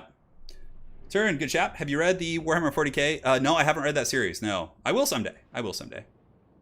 It's Godsmack. Thank you, Spartan. Yes. Stand alone. Christian Bender, thank you for the 50 DKK. He says, Turin, what's the best, worst pun you know? Dude, I actually, I can't like summon puns out of the air, but like if it just comes to me, I don't know, man. Honestly, but if you want to get into puns, I'm sure chat can help you. But I don't know, like, I can't really think of any off the top of my head right now. I mean, unless they're just super lame, but like best and worst. The Bucket Ship, thank you so much for becoming a new member. Welcome to the Dukes of Haggard, man. Oh, did I just press the Gelt speech? Welcome to Australia, gentlemen. Oh, that's pretty good. All right, welcome, welcome. So next we will prepare the next battle. The fate of Middle-earth shall be decided. Of course, Professor Pone loves Godsmack. Stand alone. All right, so got that. So yeah, guys, we got the battle here. We have Wintertooth facing off against Dwarves. The winner of this game will be advancing on. The loser will be relegated to the pits of despair. How good are Giants at 1v1ing Lords? They do pretty well, actually. Giants are really beat sticks. It's just their low armor and their speed is their big detractor, right? But if like you have to fight a Giant up close, you're not going to have a good time. Yeah. The cackle is always funny. That one was for you, Bucket Ship. You earned that cackle. How hyped are you for 40k MTG crossover? Yeah, I was like half awake this morning in like kind of like one of those like dream states where you're not sure if you're awake. Okay, you actually. So I was like half awake this morning in a dream state, like laying in bed, and Lady Turin said that to me. She was looking at like some news or like some articles, and she's like, "Oh, you know, they're doing like a 40k Magic set," and like it didn't click. I thought I was dreaming still, but yeah, that's wild. When will we see the group I'm in? There's one game we're waiting on. We need Romulan Dog to play Raptor, and then we're good to go. Yeah. Yeah. Then we're good to go. Oh, yeah, the Giant paid for itself for sure. Giants cost 1,500, so someone in chat just like Pound Stretcher. I think Poundland is still my favorite. Like taking someone to Poundland is a pretty magical thing for sure. All right. Let's do it. All right. That is so weird. Yeah, I'm pretty sure that's true. Let me look it up.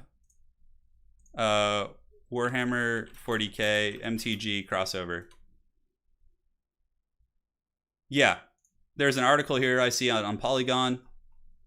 During an investor call on Thursday, Wizards of the Coast parent company Hasbro announced a new initiative for Magic the Gathering called Universes Beyond.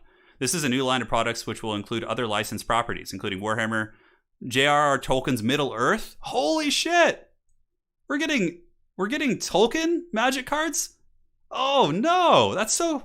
I mean, I hope they stay true to the material, but man, if they like do it justice, because I love Magic. I played my whole life. I've been playing Magic since Ice Age, like since the mid 90s, like 96, 95. Holy shit. Huh. Also Lord of the Rings, dude. Yeah. So apparently you can I'm curious if the Universes Beyond, if you'll be allowed to play them with other Magic sets, because if they are, I will 100% make like, you know, oh, okay, this is interesting. Damn. Okay, well, I'm skeptical because I feel like, you know, I just hope they do the characters justice. You know? Yeah. We'll see. An orc deck? Yeah, I know. Like a Death Guard deck? Like, how is that going to work? Are Death Guard going to have, like, the Infect mechanic? Huh. Well, I love Magic. I play Commander. Commander is my favorite format. I usually play mono black, so I don't know. It'll be really interesting to see how they, like, what they make, how they do the color schemes for everyone. Like, obviously, Orcs will be red, for sure. Orcs will probably be, like, the mono red deck. Huh. A Hobbit deck incoming? I know! Oh my god. Yeah, you know, that's getting me onto like thinking about the color schemes, right? Yeah, so let's see. So you have Tzeentch will probably be like blue and black. Yeah, Tzeentch would probably be like blue black in Magic. I think Khorne is mono red for sure. Nurgle would be green-black for sure, like Golgari. That's like Nurgle in a nutshell. Yeah, I could keep going on. Like the Imperium, like will often probably be like white and black, you know? Tyranids will probably be green. Yeah. Anyways, if I keep rambling about this, we're never gonna get this done. And I want to see who wins this game. All right, guys. Orcs are green, really? You think so? Orcs are red-green. Yeah, orcs being red-green makes more sense, actually. I agree with that. All right, guys. This is the battle to decide all battles. The winner of this will be advancing. The loser is going to be eliminated. So we have the Mountain King Yumais facing off against Valkanos of Clan RTK. I think they're both RTK, actually. Yeah, pretty funny stuff.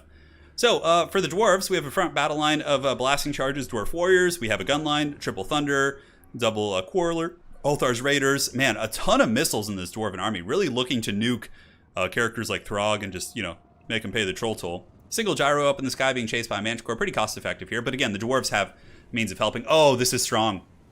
This is strong. If the Dwarves can get one more good volley on that Manticore and rampage it, it'll fly to its doom. That's really, really powerful there. There's a second Manticore as well. Now, for the army here, we got Marauder Great Weapons. We have a ton of Marauder Hunters with throwing axes. And we got Throg and a Firecaster in the back who does have Flamestorm, actually. Yeah, look at that. Look at that indeed. So here comes the Marauders in the front, taking quite a bit of DACA, but of course that's what Marauders are designed to do. They're cheap, they're shielded, but the Blasting Charges do not agree with them. As you can see, a single volley from the Dwarves, as well as the Blasting Charges, the Mountain King really showing that he knows his matchup, that is for sure. I really love the layering of the Blasting Charges. Now, Valkanos, a little bit of a tactical reserve action here. Relatively unfortunate. Orcs will be green, sort of, because the orcs are mushrooms, basically. They're like fungi. Their actual existence, orcs are like a fungus. So it makes sense that they would be green, but the red would be the aggression aspect of them. Yeah. So I think it makes sense that orcs would have like a green color element to them because they quite literally are fungus. All right. And red wouldn't be about the fungus life. That's for sure. Red is about like barren, desolate mountains, aggression, things like that. So the Dwarves, man, just pouring it on with their firepower here. Horsemasters on the flank are broken. Belagar is like soloing 2 Manticores, which is super cost effective. Throg does come in here with a throw-up, which does actually some brutal damage against those Blasting Charges. But now Norske is advancing here into the secondary line, but there's so many layers of guns, and the Dwarves are unleashing so much firepower. That Feral Manticore getting its bread buttered. Oh, the Flamestorm's coming. Let's see what kind of damage is going down here. Nice Flamestorm. Now, if this goes into these Thunders, that is Value City. Oh, look at the Dwarves running. They're able to dodge it. Beautiful stuff. That would have destroyed that unit. It might even still get them a little bit. Ouch. Yeah, the Flamestorm gets in and destroys 2 units of guns. Really nice cast there by Valkanos. But on that same note, Norske is taking devastating damage. This Manticore is taking just a righteous beating. And the Dwarven gun line is all still operational. At this point in the game, that is not a good thing. Yeah, Throg is just getting pounded by firepower. There's Slayers coming in. It seems like the Troll King is going to meet his end at the hands of the Mountain King here. As the Dragonback Slayers moving in, Gyrocopters flying over, just looking super cinematic in the background. And yeah, Throg is down for the count, picked apart by Slayers and guns. And now I think the rest of the Norsken army here is going to be probably paying the price. Yeah, probably paying the price. We'll see. Some nice crossfire, really good layering. It's almost like watching a good Vampire Coast player who has like all his guns like kind of separated. But Dwarves do have the advantage of having bows and guns. Bows are a little bit better at covering things because they don't get obstructed as well. And yeah, the Norsken army's in full rout, man. Oh my god. The Jawi just going ape with this gunline build. And that's the unfortunate thing about having to bring Throg, right? Although typically you're going to see a Mammoth or Throg anyway, so there are plenty of big targets. But the Famir Balefiend here is, yeah, army lost, and that's going to be GG. Well played. Man, what a Dwarven clinic there. Yeah. I think you need some chariots and some, like, backline harass. Like, that's the thing. The Manticore is certainly decent for shutting down. I'd probably cut the Horsemasters.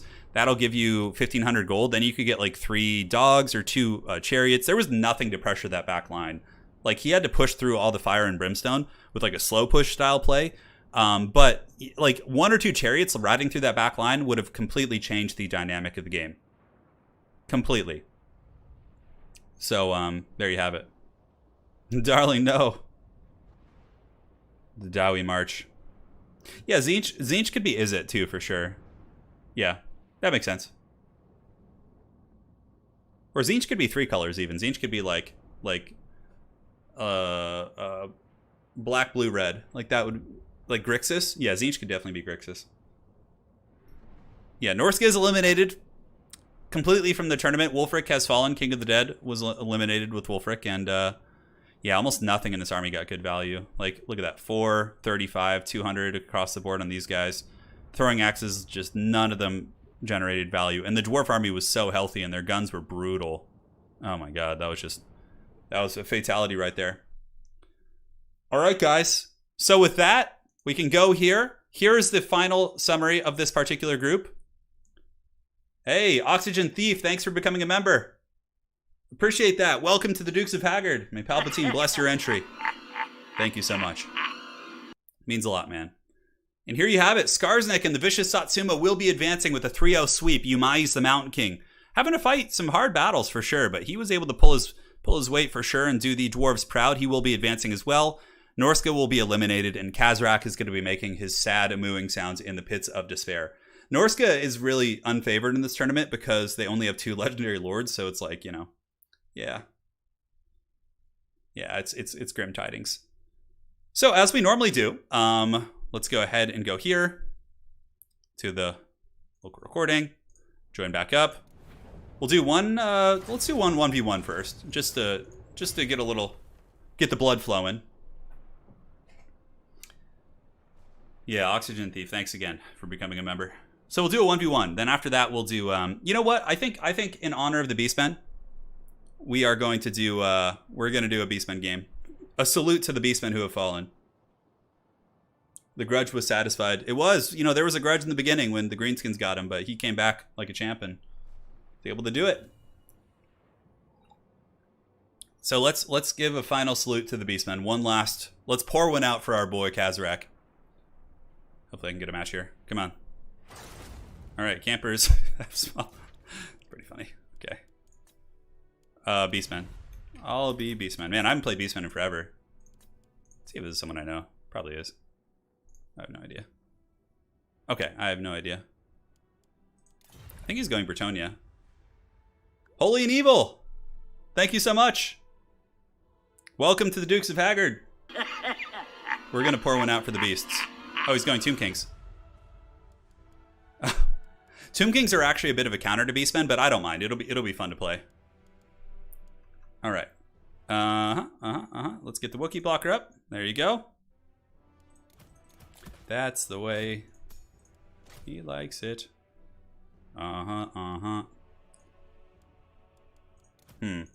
Okay. Let's get a little crazy here. On the bottom of their den, on the oh, sides, Wookiee, no. On him, on roof. He looks so ashamed. Little Wookiee. So Wookiee just had a disaster, I guess, in the living room. Yeah, we'll do an FFA. Yeah, we're just gonna do this and then FFA. Okay, sorry, I gotta pick my army. This fine gentleman's waiting for me here. That's the way. 2, 3, and 4. All right, we'll try this, which is fine. And then we can do a couple of you guys. Looks good. I don't even know what I'm doing here. What do we want for a caster? Get a little bit of you as well. And then for our wizard, you're a wizard, Harry. Yeah, it's fine. Get you. We're almost done, guys. The Army of Doom is almost upon us. Do you guys want Kazrak? Do I have to play Kazrak, or can I play like a good lord? Oxygen Thief, thank you for the donation. He says, been trying to catch a stream live for a while. Been watching these before bed. Work keeps me busy. Hey, man, I'm glad to... Yeah, there's certain streams I watch that just put me straight to bed. So I'm glad to be of service. I'm glad to be of service. All right, so what else do we want to get? Yeah, looks fine. Yeah, you guys want Kazrak, right?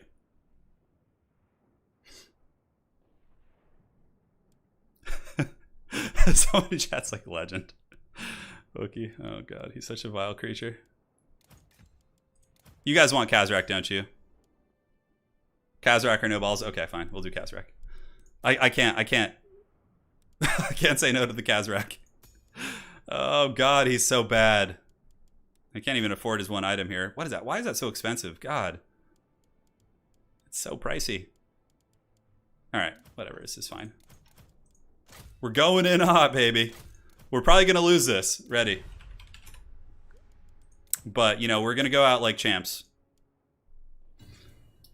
Man, how are we going to... You know what? This build has such, like, several glaring weaknesses. I need to cut this, and then cut you, and then get a couple of these, I think. Man, oh man, this build's just so haggard. Yes, there we go. Okay, that's a little bit better now. A little bit better. So we got you guys. We got you. How am I going to deal with those? I've just realized that, like, there's several things I'm just really, really lacking against. Yeah, that's fine. Whatever. Hopefully that'll do the trick.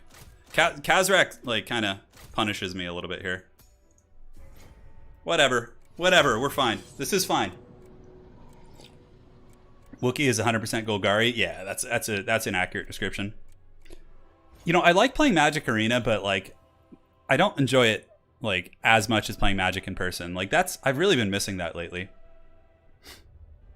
Of course you're going to lose. You pick Beastmen. Yeah, you know, Beastmen aren't as bad as people think. Now, Tomb Kings are a counterpick to Beastmen, so I am at a disadvantage out of the gates, but it doesn't mean you can't win. Like, you know, it doesn't mean you can't win. It depends on what he builds, right? Like, he could bring a suboptimal build or a build that my build's good against, etc., etc. But the fact that I have Kazrak basically instantly puts me at a big disadvantage, too. The reason why Kazrak's kind of fun here is because he's got Vanguard deployment, so let's actually keep the Wookiee blocker here. Actually, we need the Condom Wolf, because I'm just going to do this, because the gentleman mentioned he was watching the stream. So I just want to make sure, in case he's just accidentally left it on or something, he doesn't see my deployment. There we go. It's fine. All right. Where I am going to be. What schemes do I have? The Beastmen. Yeah, I play EDH. EDH is my favorite Magic format, hands down. Okay, that's fine. 2, 3.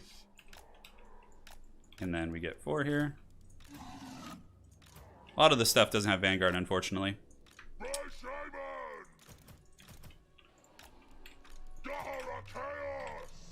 go ahead and lock that group. 2, 3, 4. Looks fine. The minimap can be seen, I know. Well, the Condom Wolf has done its job. Alright. Let's go ahead and party and see what he's up to. Alright, so let's go ahead and get you guys here, you guys here, you guys here. You guys can move up. Move you guys across. Kazrak, get in the bushes. Let's go ahead and, like, move over here. Kind of like do an awkward offset formation. Yep. Here, here, and then here. Looks fine. Yeah, like having these guys get shot at is totally fine. We just need to, like, make sure our infantry engage together. So yeah, Ushapti Greatbow's pretty good. He's got double Tomb Scorpion. Yeah, it's certainly packs a punch. We can go ahead and move in there. And then these guys can just prepare their business here. We can go ahead and get the Centaurs kind of moving over here. He's behind the rocks. These guys over here, and 5 can come right up the pipe. So yeah, someone's got to pay the price basically. Kazrak, let's get you in group 6. Move you up, and let's go ahead and see if we can, like, lure the Tomb Scorpion away. Move those guys through. And Gorbel can come in and just start going after, yeah, these guys. It's fine. That's fine. Move you guys out, pull you around the side, pigs around the side, pigs around the side, get you guys going, and then we can pull them in. So these Razor Gores have gotten in already, which is really, really good. Yeah. Go ahead and drop Manticore summons. And these pigs can go head here and trap this up. Butchers of Kalkengard can go beat on that Tomb Scorpion. And Kazrak can just go ahead and charge into the infantry. Alright, so we're getting pretty good pressure into the backfield. That's, like, a huge part of, like, winning this matchup. Or trying to, at least. Kalita is actually going after here, so we can use the Manticore summon to potentially bully that target. Great, so a lot of disruption going. Let's get you guys over the top. Gorbel needs to run away because he's in a losing fight. We can actually pull you to help. Gorbel can pull back. Okay, so archers are being pressured. One Ushapti Greatbow is dying. Let's go ahead and pile over here and just keep chasing if we can. Looks good. These infantry around the flank should do good. And Kazrak and the boys are you know, having a good time here. Kalita's actually taking a lot of damage from the Manticore. We're going to save our Winds of Magic for another summon. Let's move the Beastmen around the back. And yeah, we can actually go after those Ushapti Greatbow now. Very good. So another Manticore summon. very, very soon. We've got one Tomb Scorpion trapped. Razor Gores are actually quite excellent against Tomb Scorpions. They pack some punch for sure, some good AP. Khazrak moving in. Let's go ahead and drop a Manticore Summon as well. And do we have any other infantry like around the battlefield we're kind of forgetting about? No, not forgetting per se, but we'll get those guys in. Very good. So now we can go snipe his caster. Caster will die pretty quick. They're very, very squishy. We have all of his units more or less trapped here. And Khalida can get Khazrak actually. Believe it or not, Khazrak will defeat that Khalida, the Khalida that's on foot. And how are we doing against the Tomb Scorpion? Yeah, Butcher's got that handled, so we can take these other units and just go. Yeah, Khazrak's going to give Khalida the business for sure. Second Manticore Summon is out. We need to make sure it's active, so let's just go dive the Tomb Scorpion here. Khalida's going to die 100%. And the Butchers of Kalkengard are, yeah, doing great. No way the Tomb Scorpion's going to survive. No way, man. All right, let's go get these archers. Get these archers over here. Ushapti Greatbow are trying to run, but we were able to swarm the army really well. He didn't have enough to defend all of his assets. Ushapti Summon's going to go down, which is certainly, you know, not bad, but we can pull the Butchers of Kalkengard in. Pig's got that under control. All right, so let's go ahead and just... those are Skeleton Spearmen. So let's go around the rocks here. Get these guys coming after the archers, and you guys can swarm the backfield too. Looks good, yeah. I mean, even with the Ushapti Summon, it doesn't matter. We still got it. Some good old Beastmen. You know, and like, Beastmen aren't a bad faction. All jokes aside, they have some really devastating units for sure. Yeah, little Tomb Scorpions having problems. All right, good night, sweet Lich Priest. Going wide against Beastmen, or like Missile Heavy, is pretty scary. There you guys have it. There's some Beastmen for you. We poured one out for our boy Khazrak. Yeah. Your boy Khazrak. We pour one out for the homie.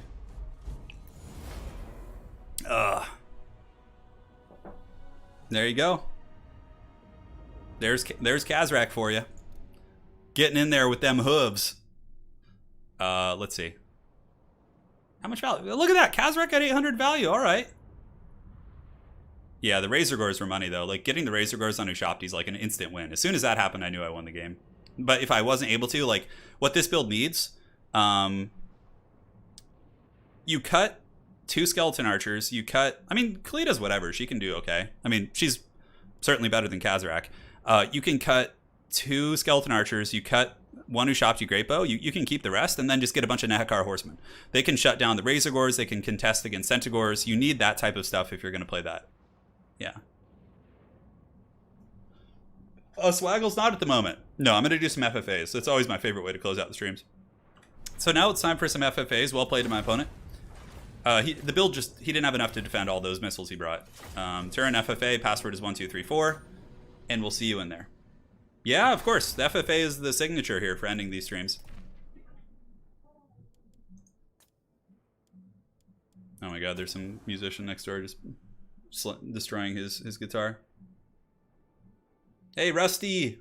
Thanks for becoming a member, Rusty Bovey. Appreciate that.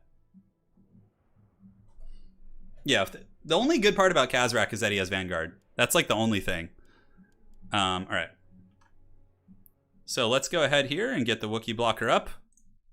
Thank you, Nurgling Wookiee, for helping us out here. Today I'm just gonna do this and then only one FFA today probably. I got some packing stuff I need to do for the move, so it's gonna be a short stream, but hopefully you guys can forgive me here. I want to play.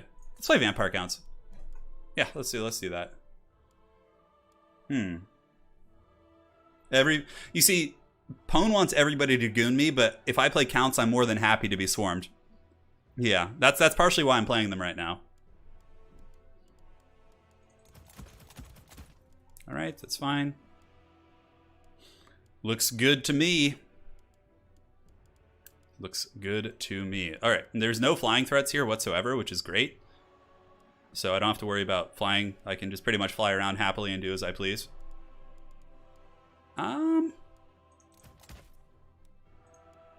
That's fine. Although, let's get you going.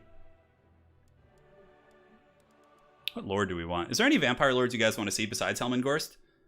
Yeah, we're moving to we're moving to somewhere else in California, but it's a much nicer area. It's like yeah, it's just like we get more bang for our buck. It's 2 minutes from the ocean. Yeah.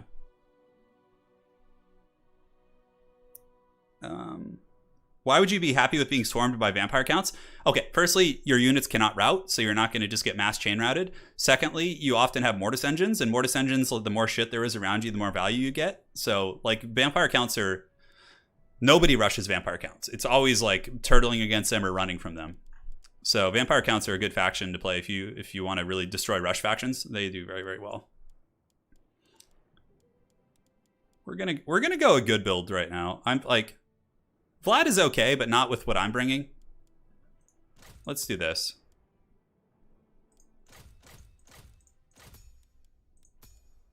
Yeah, that looks fine. All right, looks good to me. Get that as well. How much more is that? Oh, it's so much more, yeah. It's so much more.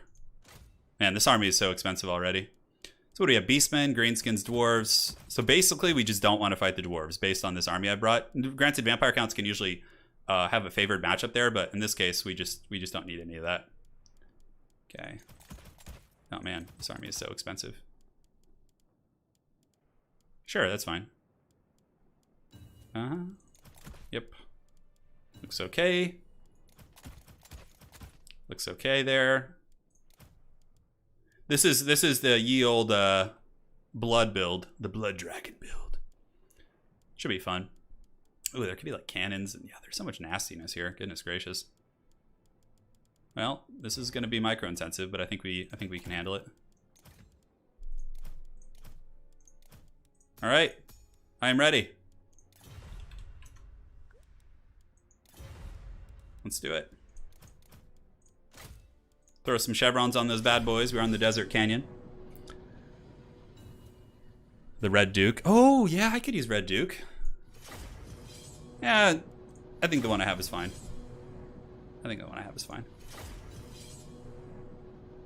We're playing. We finished the group stages. Now we're going on to do, it's a lot of spears. Yeah, it's a fair amount of spears. Spears are good against trolls, or good against beastmen units, you know.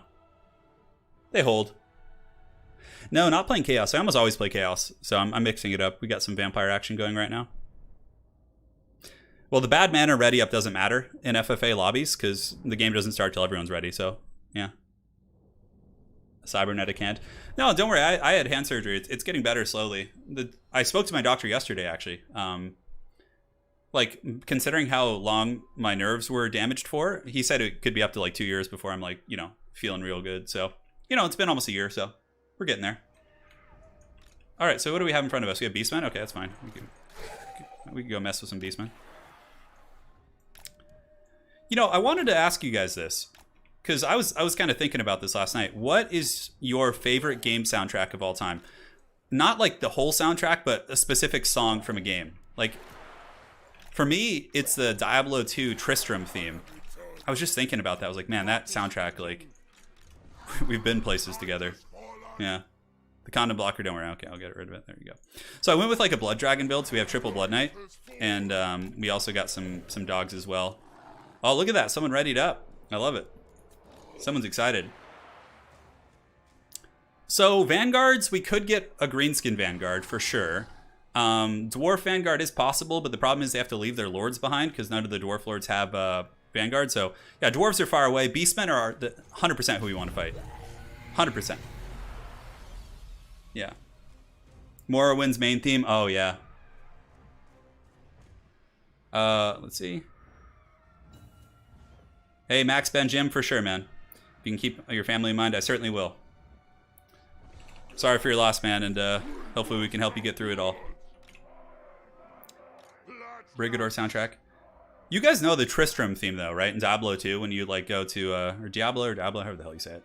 Like, that's so good. Anything from Ghost Runner? Okay. Yeah, I'm seeing some familiar ones. Hell March, yeah. Oh my god, what is this monstrosity? Oh, I forgot to put on army caps. Oh my god. Oh my god, it's happening. Let's go see if the Greenskins are behind us. I mean, it's... Oh, God. I knew I forgot to put on army caps. Oh. Heroes 3 soundtrack's really good. I don't know where the Greenskins are, though. Oh, they're getting attacked by something. So what we do against this is we just send forward the zombies and let the zombies take the beating, basically.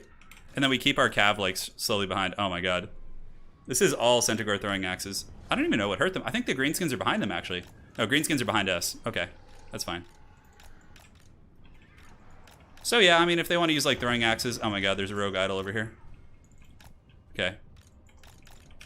Wow, this is gonna be the dwarves are coming too. So we just screen out the beastmen with zombies, and then we get ready to fight the greenskins here. Yeah, that's the plan. Because the greenskins are behind them, I think. We haven't seen them yet, but the zombies can screen them out. Okay, it's fine. Mortis engine. There's got to be some goblins here with this greenskin army. That would just be silly if there wasn't. All right. He can have the zombies if he wants.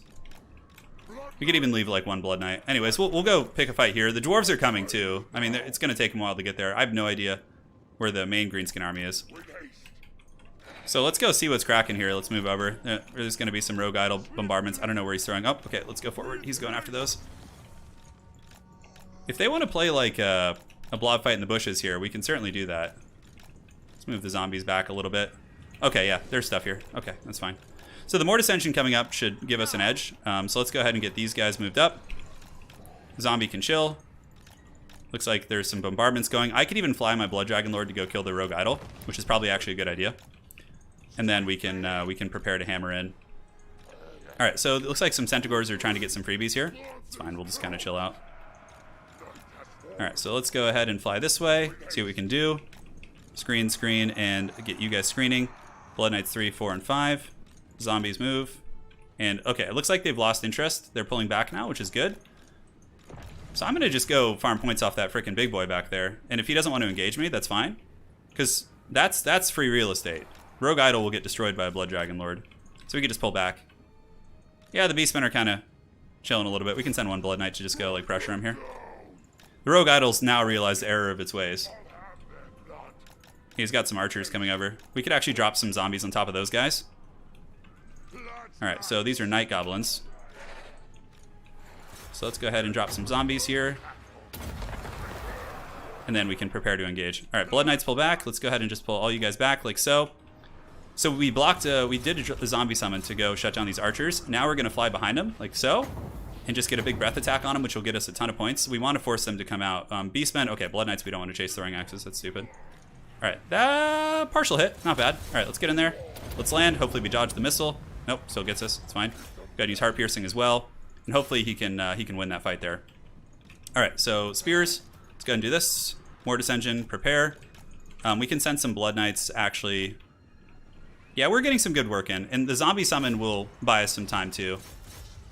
Yeah, very good. Very good. Okay, so now that those units are, like, committed, we can actually go ahead and send you in. Send you in, like so. Send you guys up here and get the Mortis engine going there. And then these Blood Knights can hammer the Night Goblins in the low ground. I just got to watch out for the Fanatic Balls, because that's something that could really troll me. Alright, Zombie Summon doing its thing. Let's pull back. Need to fly overhead now. As long as the Mortis engine can drain, we'll be okay. Yep, okay, Fanatics are coming, so let's pull back. Pull back these guys, and then let the Blood Knights do their thing. Okay, let's pull back. Ooh, that's hurting pretty good. Very, very nasty. I don't even know what's going on behind us. Okay, the Beastmen are actually coming to flank us, which is a problem. I think these are Rusty Arrows here. Where are they? Oh, maybe he doesn't have them. Okay, that's fine. So we're pulling back a little bit. We got to like restructure our army, because if the Beastmen are just going to be trolling us too, we gotta get everyone back here. Just try and get what value we can. Let's go ahead and breath attack these ones. Sorry and destroy them. So let's pull back into a bit of a Helm's Deep. No, we're not going to be able to do that. So Helm's Deeping it, Helm's Deeping it. We'll just kind of get points with the Red Duke. We killed some archers, which is great. And now we can attack the Rogue Idol from the back here. Yeah, because the Dwarves just are not involved in the combat at all. But here, 3, 4, and 5. We'll prepare for some invocations. Oh, we need to be careful. Shit, I might have gotten a little bit overzealous there. I think we'll be fine. We'll take one hit from Bob, maybe. But it's nothing devastating. Okay. Let's get you guys back. Beastmen are just kind of trolling here, which is fine. And we need to just get away. We need to get away with him. How's the Mortis engine doing? Seems good. Alright, so 3, 4, and 5. The Dwarves, when the Dwarves get here, it'll change the dynamic of the battle. You know? But we have done some good damage for sure. We'll have another breath attack soon too. Yeah. It's okay being 2v1'd a little bit. Because that's why vampires, like any other faction being flanked by like a Beastman force like that, you would really struggle. But with the, yeah, I think he's trying to Vindictive Glare or something. I can't quite tell. The Dwarves will be here soon. And the Beastmen are just using their ammunition to kill zombies, which is totally fine. Like, we don't care about that at all. So let's go ahead and just use a single target invo. Come across. And just hang tight for now. So we got the Rogue Idol down a little bit. He's got some Goblin Archers coming back. Looks like some dudes here. We could maybe charge into some of those guys. Let's see. It's going to be hard to beat this Greenskin army since the Beastmen keep harassing us. Okay, so we baited out a Fanatic. That's good. Now we can just pull back. That's what we want. And we can go ahead and use... let's go ahead and go back here and then use the Breath Attack down the pipe. It looks like I'm being shot by cannonballs now, by the Dwarves too. Yeah, that wasn't that best Breath Attack. We should just run. It still did okay damage. Alright, so now the Dwarves are here.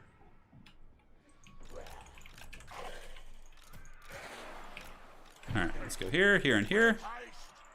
Get the Dire Pack around the back if we can. I'm pretty sure he already used the Fanatics here. So we can go ahead and do a bit of a frontal charge. Get some of you guys going around the flank. And the Mortis Engine can get ready to party as well. The problem is he's got a Skarsnik Rampage waiting for us too. So we got to be very privy to that. Yeah, the Dwarves and the Beastmen need to start fighting. We're taking quite a bit of damage from the Rogue Idol, but it seems to be missing a lot too.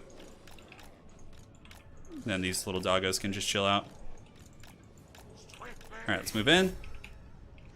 We got our spear wall. And yeah, let's just go ahead and see if we can buckle these Night Goblins on the flank. Nice boulder right there.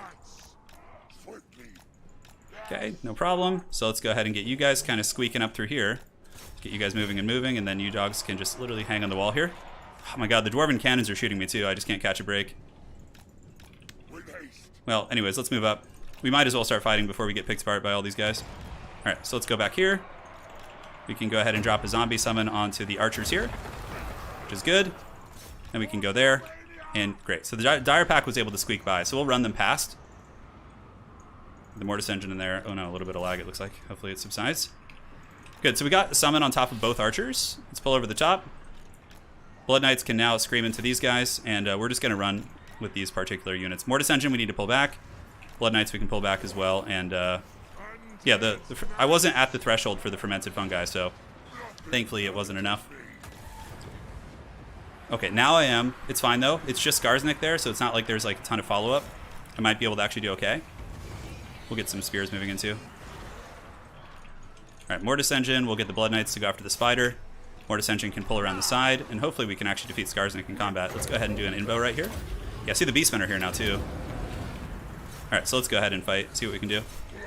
Dire Pack's just chilling, just waiting for those little goblins to get out of the way. Okay, so the Mortis Engine's doing fine. We are getting some damage on Skarsnik, but it's actually not going super well. Let me go after the Rogue Idol here. How are the Blood Knights doing? That's pulling back. Stupid Beastmen, man. They're giving me all sorts of grief.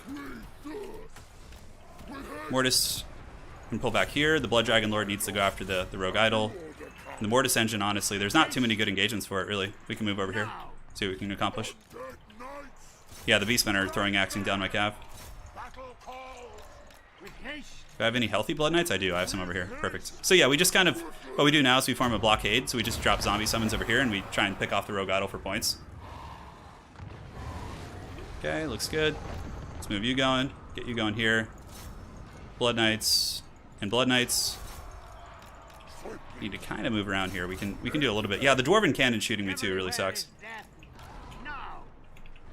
Okay, maybe we'll get the Rogue Idol though. That's giving us points. Let's go ahead and drop this like so. We have the Idol, we have the Mortis Engine. Then from here we just disengage. These guys can just chill in the corner. Okay, Rogue Idol's dead. That's good, that's a lot of points. The damn cannons are gonna kill me though. So, alright, we shattered the Idol, that's good. That's good, and we still have a fair amount of Blood Knights in our Mortis Engine too. We just need to save up for invos now. Let the Beastmen and the Greenskins fight, which is solid. And we need to just stay out of range of the cannons. What is the range? I think they have the whole map covered. We can go like chill here. I think, let's see. So, man, yeah, they literally can shoot everything here. So Dire Pack, we can go do some trolling. The Dwarves are probably going to be the last one standing. Greenskins will probably die to the Beastmen here. Maybe. I don't know, they still have the Spider. Yeah, this is what you used to like run into in like Warhammer 1 ladder before they added army caps. Like that's the kind of shit you would see, which is hilarious. Normally I put on army caps for this, but it's my fault. It's my fault for forgetting. Yeah, like nobody wants to fight that dwarf army. Like nobody. Okay, that's good. We have a zombie summon here. Fighting the Greenskins in a choke. You know, actually keeping the Greenskins from getting through might actually be worth it. If we could just like choke him here. Dire pack is so low. The Beastmen need to actually do something. They need to like attack the dwarves here. Oh god, I'm just getting sniped nonstop. Mortis Engine does have a healing effect, so we could just go chill by it. See how these guys are healing passively. Yeah, we can move you in. The Beastmen are just corralling them. But basically, we just save up for another big invo. Okay, the Beastmen are going in now. You can send some hounds over there to go help. We need the Beastmen to be like throwing at their back while we have them pinned in. Is he healing? He should be. Yeah, he is. Very slowly, but... we do have enough for an overcast. That's good. An overcast is how much, though? 12, yeah. It's a shame, because I'd love to have a summon here. Bob's coming in. Alright, so let's get some Blood Knights charging first. And then we can go ahead and charge him here. We'll prepare the charge. the standoff. That invo is pretty strong. No, Beastmen! Come on! Alright, let's go. Let's get him. If that Orc Big Boss wants to fight, we can definitely give him the dirty. Heart piercing as well. Let's get the Mortis Engine in there. The Blood Knights will make their final stand here. Skarsnik, yeah. Oh, taking a lot of damage. We just got to do whatever we can. Hopefully the Blood Dragon Lord can survive. Oh, it's over. It's over. I'm done. Put a fork in me. No. Why, Beastmen? Why? Why like this? We finally had some good engagements. Okay, let's peel back and chase the Beastmen off. Maybe the Blood Dragon Lord can survive. I doubt it. He's got 500 HP, dudes. Maybe I could fight the Greenskins there without the Beastmen throwing axes, but now that there's throwing axes here, there's no hope. I mean, the Greenskins are going to die. It's just more of an issue if they got enough points to win it. Red Devil's certainly in good shape. Alright, so... yeah, now the Beastmen are swarming. Send the Mortis Engine here. Send the Blood Knights, because he's trying to get to my Lord, obviously. So we're gonna get some Beastmen there. Yeah, that's actually really good. We're killing a ton of them. That's a lot of points for us. Mortis Engine is draining him. Oh, this is Value City. We're getting so many points. See how fast we're climbing right now? Because all those Centaurs are getting drained by the Mortis. We might have just inadvertently given the Beastmen, or the Greenskins, an easy victory, though. Because by killing so much of the Beastmen stuff right there, we, holy shit, we just routed the whole Beastman Army with one Mortis Engine. Jesus. Alright, so now... oh, God, the Dwarves are just sitting there, dude. Look at them. Look at the Dwarves just cackling in the middle of the map. Yeah. Oh my god, and the Dwarf cannons are just destroying those things. I think Greenskins win it, because they have enough points, and the Dwarves are... Dwarves will get last man standing, too, though, which is really nice. Alright, let's see if they can fall for this again. The old college trick. Blood Knights hammering into those guys should do some big damage. Mortis Engine as well. Mortis Engine will bump and drain. Oh, that's so many points for us. Yeah, and the cannons are shooting the Centaurs, I think, which is really funny. How are we doing on health? Might as well pop this. Nah, we don't need to. It's fine. Alright, let's escort these cows off the battlefield if we can. Man, a little bit of a misplay there from our opponent, letting us get all those points. That put us up to second, which is pretty cool. See what I'm saying, though, about vampire counts? Like, even if you get 2v1'd, you can still do very well. Like, we still are in a respectable position. Even though we won't win, it's like, you know, if it weren't like Beastman Centaur spam, maybe. Yep. Get those cows off the battlefield. The spider is almost dead. We're just like scrapping for dear life over here. We might be able to rally some of them. I don't know. The Blood Knights should be able to get in and finish them. Maybe shatter them. Who knows? Alright, so now this is where things get a little spicy. I'm about to die to Rampage for sure. So pull the Mortis Engine sideways. We'll attack here. Nope. Hopefully we can get it. Ooh, big damage, baby. Oh, the 1-2 punch. Okay, that's great. Hell yeah, dude. I would stay, but, you know, I don't want to overstay my welcome. Okay, so we got a Mortis Engine. He's already fermented fungi'd us at this threshold, so can't really get us with that. I think his spider's in the corner, so we're going to go, like, try and finish that thing off. Well, the Mortis Engine just cackles and kites. We have zombies over there? Oh, shit. Okay. Oh, God, the cannons are shooting me now. Oh, God. Bad dwarf cannons. Oh, it's going after the Mortis Engine. No. No. Looks like the Night Goblin Shaman's still here. Oh, God, I'm just getting poked by all this, like, haggard Daka here. Maybe it'll just rout by me being close to it. Come on, Mortis. No, the Dwarven cannons, like, ruined my whole plan. Okay, let's just go for it now. Screw it. Come on, we need to make that hit. Break it! Break it! Come on, dragon! Okay, okay. Spider's broken. We get the moral victory. Let's go! Let's go! Okay, now we escort this thing off the battlefield while the Centaurs troll Skarsnik back here. We take any damage? We did. Oh, I have 183 HP. Ouch. That's a rough one. Let's escort this bad boy. It's at negative 40. I'm trying to... Oh, the cannons! The cannons got the spider. I love how the dwarves are just like this like external factor in this battle. You know, they're just like not truly involved, but you know, but like kind of are. It's just like, it's just funny. Okay, big boy's going in. Oh, come on, come on. Oh no, not that attack animation. Come on, Mortis Engine, terrify them. No, the Beastmen. Come on, come on. Oh, Blood Dragon Lord, what a valiant dude he was. What a valiant dude. We could do the dreaded Warhammer 1 tactics of just like... Klav Nagash kite? No, we'll stay and fight. I don't want to be obnoxious.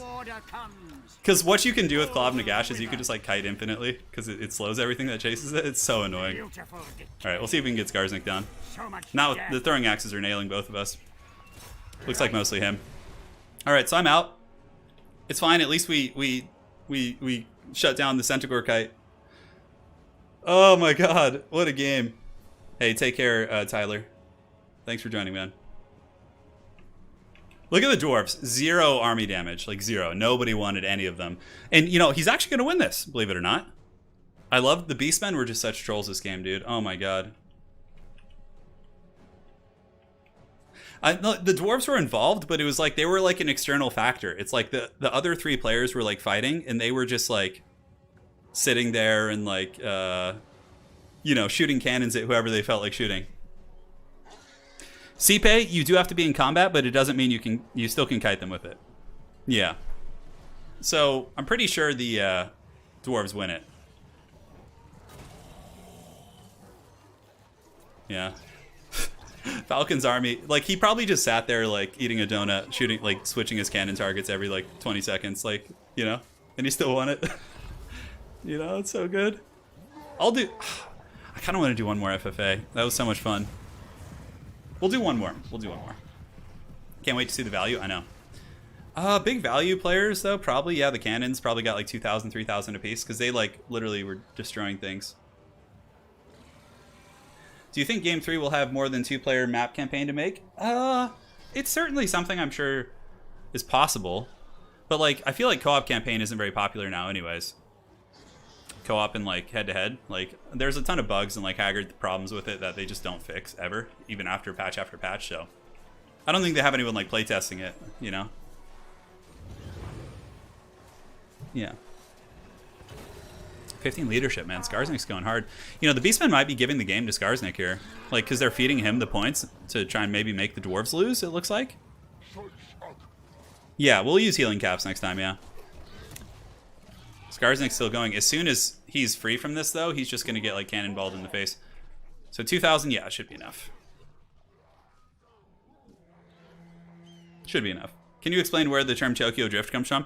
Yeah, so there's a movie called The Fast and the Furious Tokyo Drift, and basically drifting a car is like power sliding it. Like, so yeah, it's just like when a unit like glides around something or like moves past something. It's just like a stupid. Yeah, it's called The Fast and the Furious Tokyo Drift. It's just awful. Yeah. The dwarves are coming. They're not even trying to advance, so the dwarves are just letting this happen, which might be their detriment, actually. Yeah, the Beastmen have withdrawn. So now it's just Skarsnik versus the dwarves. I would imagine... Oh, the dwarven cannons are out of ammo. Okay, let's go spoil this for ourselves real quick. Oh my god, 3,000 value on that cannon. And then this one has 3,600. Oh my god. Those are some cannons right there, my dudes. Skarsnik waddling to his doom. 529 HP. Skarsnik must have gotten some good value this game. Alright, let's see how he's doing. Yeah, 3,000. No, that's my blood. My blood dragon got 3,600, which is pretty good. From the rogue idol mostly. 22 on Skarsnik, so yeah, good performers. Blood Knights probably didn't do that great. Single entities are the most like abusable way in FFA to like usually do well. So here it comes. The dwarves have passed them. Skarsnik is broken. And the mighty Falcon, the Jawi Cannon Master, has claimed victory. Oh my god, I can't believe this army here. What a joke. Oh man. Okay, you got good value on some of them. He could have actually maybe been a player if the dwarves were too strong. For my army, 3,600. One Blood Knight did well, the other one did okay, but one of them just got dunked on early. Ward Ascension did fine. Nothing like super exciting, really.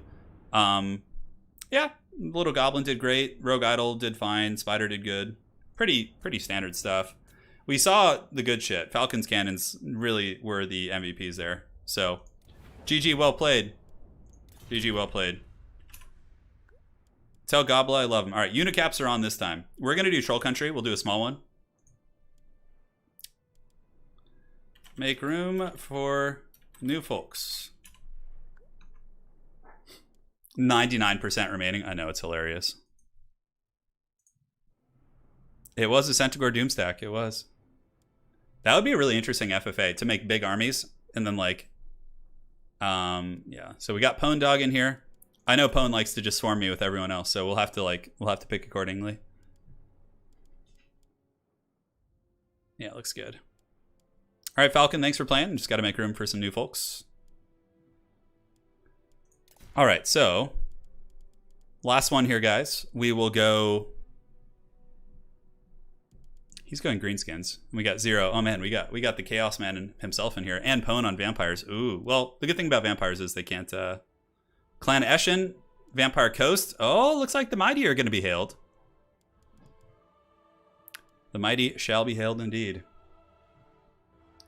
Oh, yeah, Falcon, no worries, man. Well played, dude. Well played. You were a beast as usual. I'm liking, how do we want to play this? We got Skaven. We could do Druki. Warriors of Chaos probably are fine here too. Lizardmen, though, we gotta like watch out for. They can be really, really nasty. Part of me wants to go Skaven too. Like, I could do a really cheesy build, but you know what? Let's go,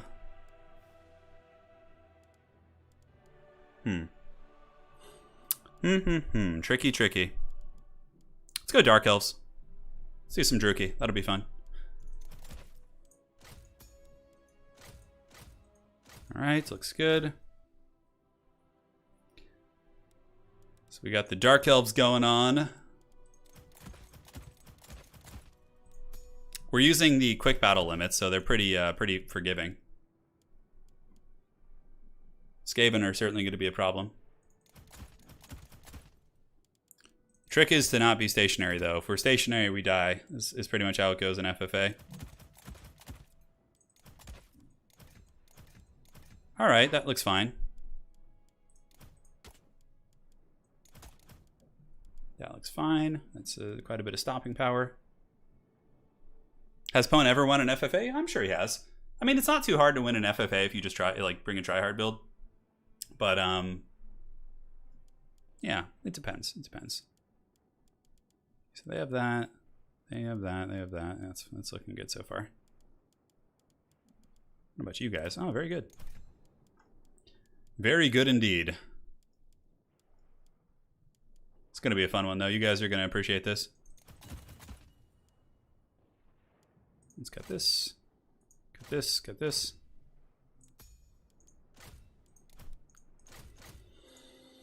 I'm liking this build. I'm liking it. Seems pretty fun so far. Let's see what the Dreadlords bring to the table. Yeah, let's get one more of you guys.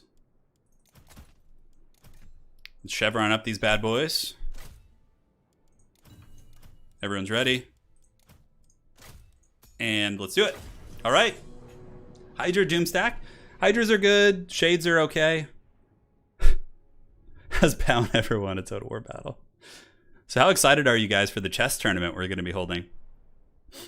It's going to be called the Total War Chess Hammer tournament. So we're getting Total War tournament players, and we're having them play in a chess tournament, which is going to be super fun. I'm so excited for that. Andy says, I was originally going to do double Doomwheel Skitterleap. Really glad I ended up with Greenskins once I saw triple Blood Knights. Oh, for sure. For sure. Yeah, no, Andy, it was tricky, man. Because I had to fight you from the front. You had a really nice flank. And then, like, the Beastmen were, like, axing me from the back. And I was like, I'm too weak. Andy is too strong. All right, so let's get the blocker up. The actual Condom Wolf. So deployment is secret. Uh-huh. That's the way I like it. There's going to be some Haggard Vanguards, I guarantee it. Dude, I am a noob at chess. I'm not like terrible, but like I don't understand like the tactics and like the names of everything. Yeah. I'm okay though. I think my rating is like close to 1300 right now. I think I'm like 1280 on chess.com. So I can throw down, but you know. I think I can get a little. I think I'll be able to get up to like 1400, but I'll probably peak there until I really start to take it seriously. Okay. Of course, Zero is playing Skaven, so he's playing Eshin. There's going to be a Vanguard. You can bet your life on that.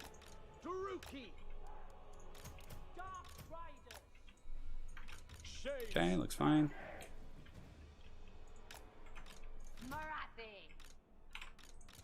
Two. This, the potential for Vanguards here is quite scary. So I gotta make sure I don't get surrounded. Is it worth going back to 40k? Yeah, 40k is amazing, but right now it's kind of a crappy time because of the frickin' Rona just ruining everything. Like codexes are gonna come and go during all this time, you know? It just sucks. All right, I think I'm ready. Let's party.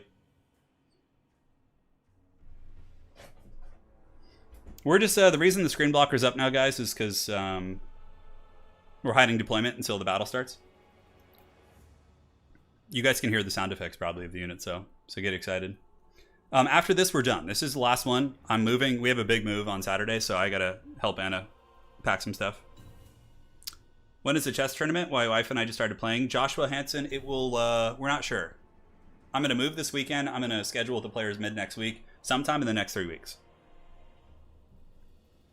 Does use Warhammer models for chess pieces, yeah. It's gonna be on chess.com, so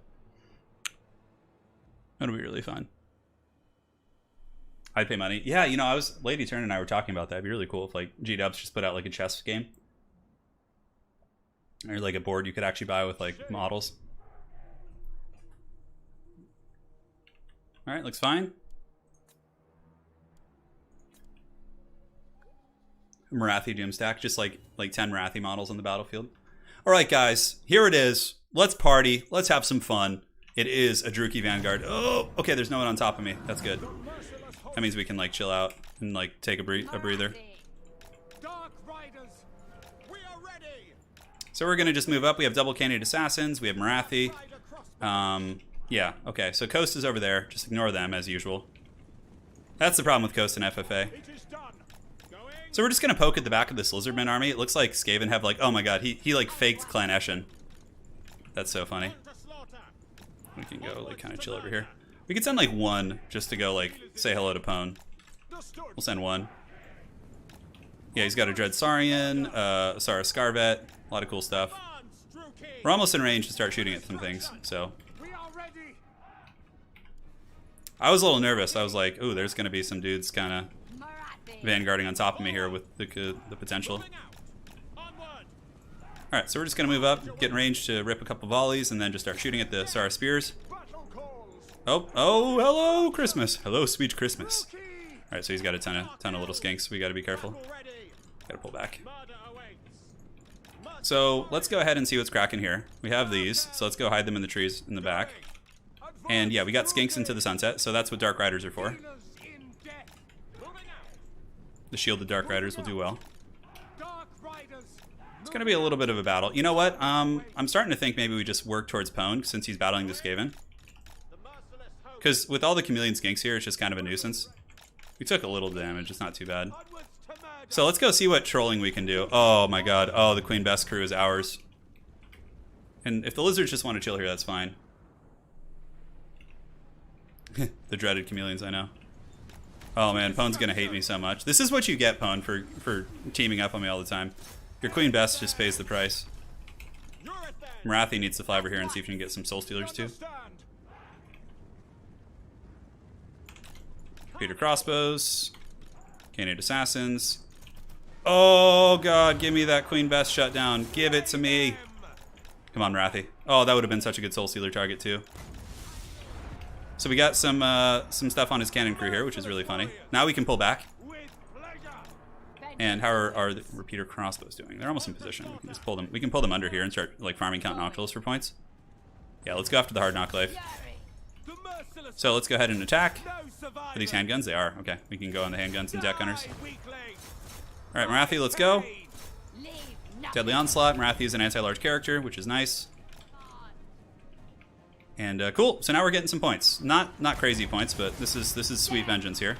We have a Soul Stealer here, which if he had stayed a little bit longer, maybe. Yeah, looks like he's probably gonna get away. So we'll pull back. Pull these Dark Riders under. Dark Riders need to move here. I don't know what they're doing. Come on, Shades. You guys are supposed to be hustling. Don't leave Marathi here all alone. Oh no, the Skaven Assassins are coming for us. If they do, we have a Soul Stealer though, so it's not a huge deal. Canid Assassins, let's go. Marathi's just chilling in a summon for now. Let's go ahead under here and see if we can get any freebies. What we really want to get is a Soul Stealer on this blob. Yeah, that's money. That's hitting Queen Bess. That's hitting like everything. Let's get you guys shooting at the hard knock life. And let's get you under here. So we're going to go up and around the back, see what we can do. Soul Stealer got everything. So Marathi just got like Value City. Let's get on the handguns here. See what we can do. Shades. The Shades will be useful in the late game. That'll be a lot of stopping power for sure. We can keep a lot of stuff in reserve at the moment. Go after the gutter runners real quick. Alright, so Noctilus is going to die to the repeater crossbow fire. Mana Man Zero has a lot of points though. Yeah, I just got to farm what I can on the kind of the edges of the battlefield though. Alright, so let's start shooting those Eshin Triads if we can. Move you guys into position, move you guys up in the flank here. And let's go ahead and get in here for the Web of Shadows. Alright, so he's down for the count. We can start shooting into the Gunnery White now, I guess, or the Queen Bess crew is fine. And is there anything else we want to hit? I don't know, it's hard to say. Lizardmen are coming. They're going to be a problem. They're going to be a problem. The one advantage we have going for us is that the lizards aren't getting like any points. Alright, Web of Shadows, let's pop it. Slow down those Triads and Dogs. And yeah, we have some dudes here that can come under. These guys can start shooting those Saurus. Peter Crossbow's taking some damage. We got the old lizard sandwich going. Yeah, we're getting good points. We're in a very respectable second place. Alright, so Canid Assassins, let's move up. We need to start messing with the lizards, because if we don't, they're just going to like have too much. So let's rotate this way. And yeah, we need to shut down those freaking salamanders too if we can. I'm sure he has chameleon skinks hiding though. Harvesters are in the back. Let's go. Yeah, all the skinks are a big problem. We can go Marathi after the Salon. That's fine. Okay, let's rotate out here. You guys, Canid Assassins can start shooting at yeah, we can go after the Toad. Although no, it's risky. He's got a lot of stuff there. So we need Zero to like battle the lizards here, and we battle them here basically, because they're the raid bosses right now. Our army's pretty healthy. We've taken very little damage, which is nice. All right, Sara Spheres. Let's just finish these guys off. blast them real quick. Candidate Assassins, start dropping some bows if we can. Yeah, there's gutter runners on one side, which is nice. Shoot there. We have a soul stealer, but save it for the real good stuff. For vengeance. Cool. Prop phone, just like I'm out of here, dude. Okay, shoot the salamanders then. It's fine. Vengeance awaits. Save soul stealers. The games can go long. They're long and full of terrors. Come. Although honestly, this is a pretty juicy target. Now the Scarvet's gonna leave, so it becomes less juicy. Let's go for you. Shoot you. Cavalry. Candidate Assassins doing the job. I don't know why it said Professor Pone is left twice. So let's sacrifice some of you guys to spare our Candidate Assassins. And then the Shades can all throw some shade at that Dread Saurian. That, like, shooting the Dread Saurian is where legends are made, especially if he blobs there. Alright, so we're coming back. Dread Saurian's giving us some good points. Now we can Soul Stealer, because that's hitting quite a bit. Let's go get you guys to finish this off, and the Candidate Assassins need to just keep running. Dark Riders can go there. Shades pack a serious punch. They hit really, really hard. Now, he's probably going to run out of range with the Dread Saurian, so we'll just kind of chill out there. We'll bring Wrathy in. Ooh, nice Salamander play. Cool, so we finish off them. Let's go get the Salamanders right now. We're really climbing up on the points, but like Zero and I are basically just fighting for points right now.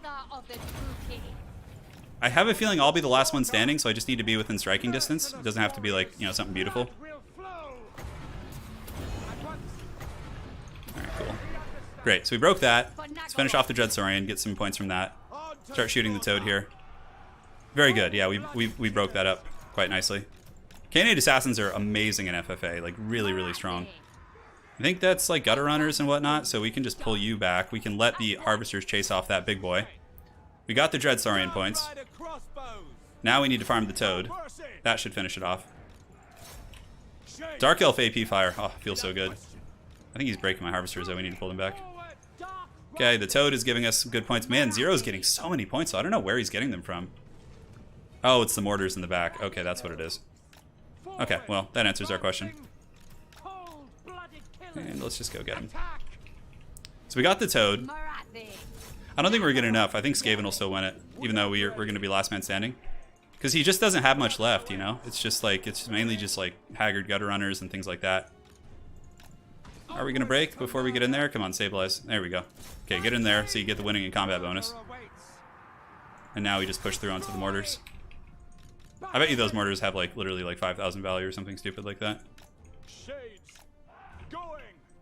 Harvesters get into the mortars. We shatter them, but not before they get... Oh, only 1,800 actually, not too bad. Let's get into the trees. Big Mama's house. Repeaters. Farm those guys. I mean, it's mostly gutter runners and whatnot, yeah. I think he's got his whole Deathmaster Goon Squad over here. We just need to get within striking distance, like I said. So we need to like minimize the value he's getting, right? By being careful with our engagements. Farming these SARs certainly helps. Let's go farm these Chameleon Skinks. As lizards are out of the picture, it's mainly just us getting enough points. Yeah, let's farm here, move you guys up. Marathi can fly over. We have some... you know what? I feel like saving the Winds of Magic. Marathi can get in there. It's fine. Yeah, Candidate Assassins are on the way too. Little Chameleons just randomly disappeared. That's so... Yeah, I think there's that stupid bug. Alright, let's go ahead and do that. Give me them points. Give me them points. Yep, we're shooting Skaven Slaves mostly, sadly, so it's not going to be super juicy, but can't win them all. Ooh, Scarvet there is a nice find. Yeah, it looks like he's not going to run into the kill box, though. He's a clever one. All right, shattered units don't yield any points in FFA, so there's no point. So basically, we just square up now and prepare to fight the Skaven. Can shoot here. No, don't let the Skaven get the value from the Scarvet. He's mine. How much is that? 800 down to... Ooh, that was pretty good. If we can just break him, we can chase him. Yeah, perfect. That's money. Okay, we need to move up. We got to punish this Skaven blob here. I think they're out of ammo more or less too, which is nice. Carnage awaits. Advance. Yeah, so we can really harass them. Awaits. Scarvet's dead. Cool. Dark Rider. They have any ranged units left? They don't. Okay, so we're just gonna have to start peppering them. Yep, they literally have no range left except the Ninja Star guy. How much is Soul Stealer? I think it's 18. Come with me.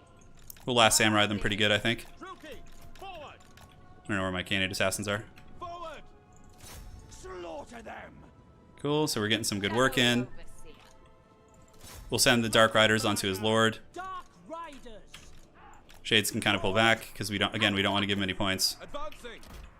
Okay, he still has more than expected. Kill them. I think, do we still have Web of Shadows? Okay, cool. So we got this Skaven characters kind of blobbed up here, which is fine. Now we can go ahead and drop a Soul Stealer on them. Feel my fury. Yeah, let's actually shoot these gutter runners. That Soul Stealer should do the trick. Shades. Can charge you, get the Canid Assassins charging in melee. I think we still have Web of Shadows.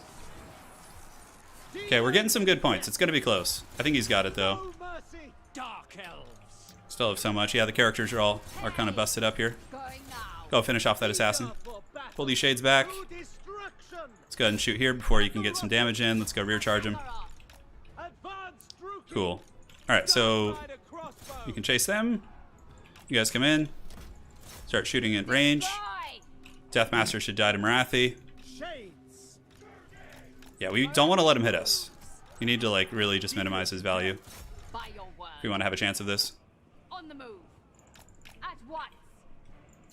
Okay. Malekith. I hate that bug with stocking units, how they restock. Like it's, although it must have been a concealment bomb actually. Die, weaklings. All right, this is good. The sorcerer might give it to us here. Dark Rider crossbows. Nagaroth fury. Yeah, there we go. That's Value City. Marathi will kill Deathmaster. Marathi, I think, is honestly one of the best FFA characters in the whole game. We did it, baby! We did it! Oh, just barely. Oh. Damn, dude. That was some shit. Viz just barely, yeah. Yeah. Marathi's so good, yeah. Canid Assassins.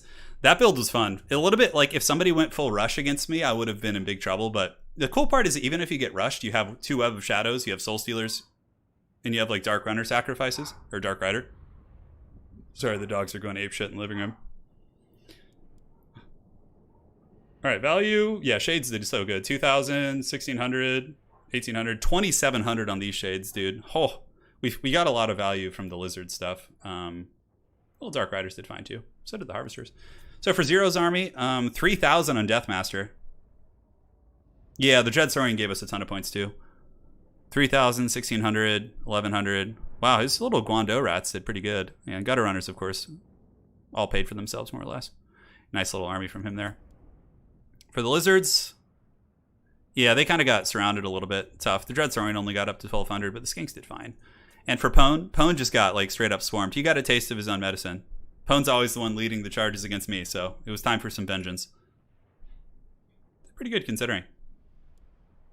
All right, you want to check the Skaven mortars? I think we missed that. Yeah, 1,800. Pretty damn good. Yeah, Shades kill big targets really quick. Donating because that's the first time I saw a heroic victory precision multiplayer. Yeah, it was good. It was fun. I think in FFA, though, it's different. Maybe it's because, I don't know. Yeah, FFA is weird. All right, guys, that is going to be it for today. So I'm going to go get ready to move and pack up and do all that sort of good stuff. Appreciate hanging with you guys. It's been a pleasure as always. As far as the summary goes, Vicious Satsuma will be advancing, and so will Yumai. So it's going to be Skarsnik and Belagar advancing, and Throg plus Kazrak have been eliminated from the Legendary Lords tournament. So thanks again for joining, guys. Video will be up on YouTube a couple hours later if you want to check out those replays again. And big thanks to folks for some donations. Lich109, Rusty Bovey, Oxygen Thief, Holy and Evil, Oxygen Thief for becoming a member, The Bucket Ship. And thanks for becoming members, guys. It helps out a lot. Christian Bender, Peterborough, Lich109, Snickers, Grim Soka. Dude, $150. Thank you, man. That's so generous. Dennis the Master, Roger Furman, Ivan, the Ash Heriter, and Spezia Poet. Thank you, guys. Appreciate it. It's been fun. So we'll be back. No streams for the next 3 days, unfortunately, due to the move, but I'll be streaming on Monday or Tuesday from my new lair. There'll be a webcam. Hopefully I'll have some cool decorations going on. I'm really excited. The internet is better there.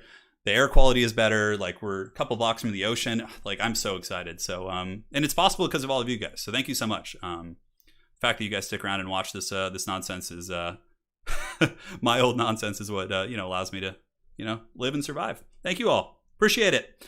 So, next group stage, I think is going to have Archeon in it. It's going to be quite a bit of fun, but, yeah, stay tuned. Thanks again for watching, guys. Take care. Avoid Nurgle's Plague, and we'll be back on Monday or Tuesday with the stream. Cheers, guys.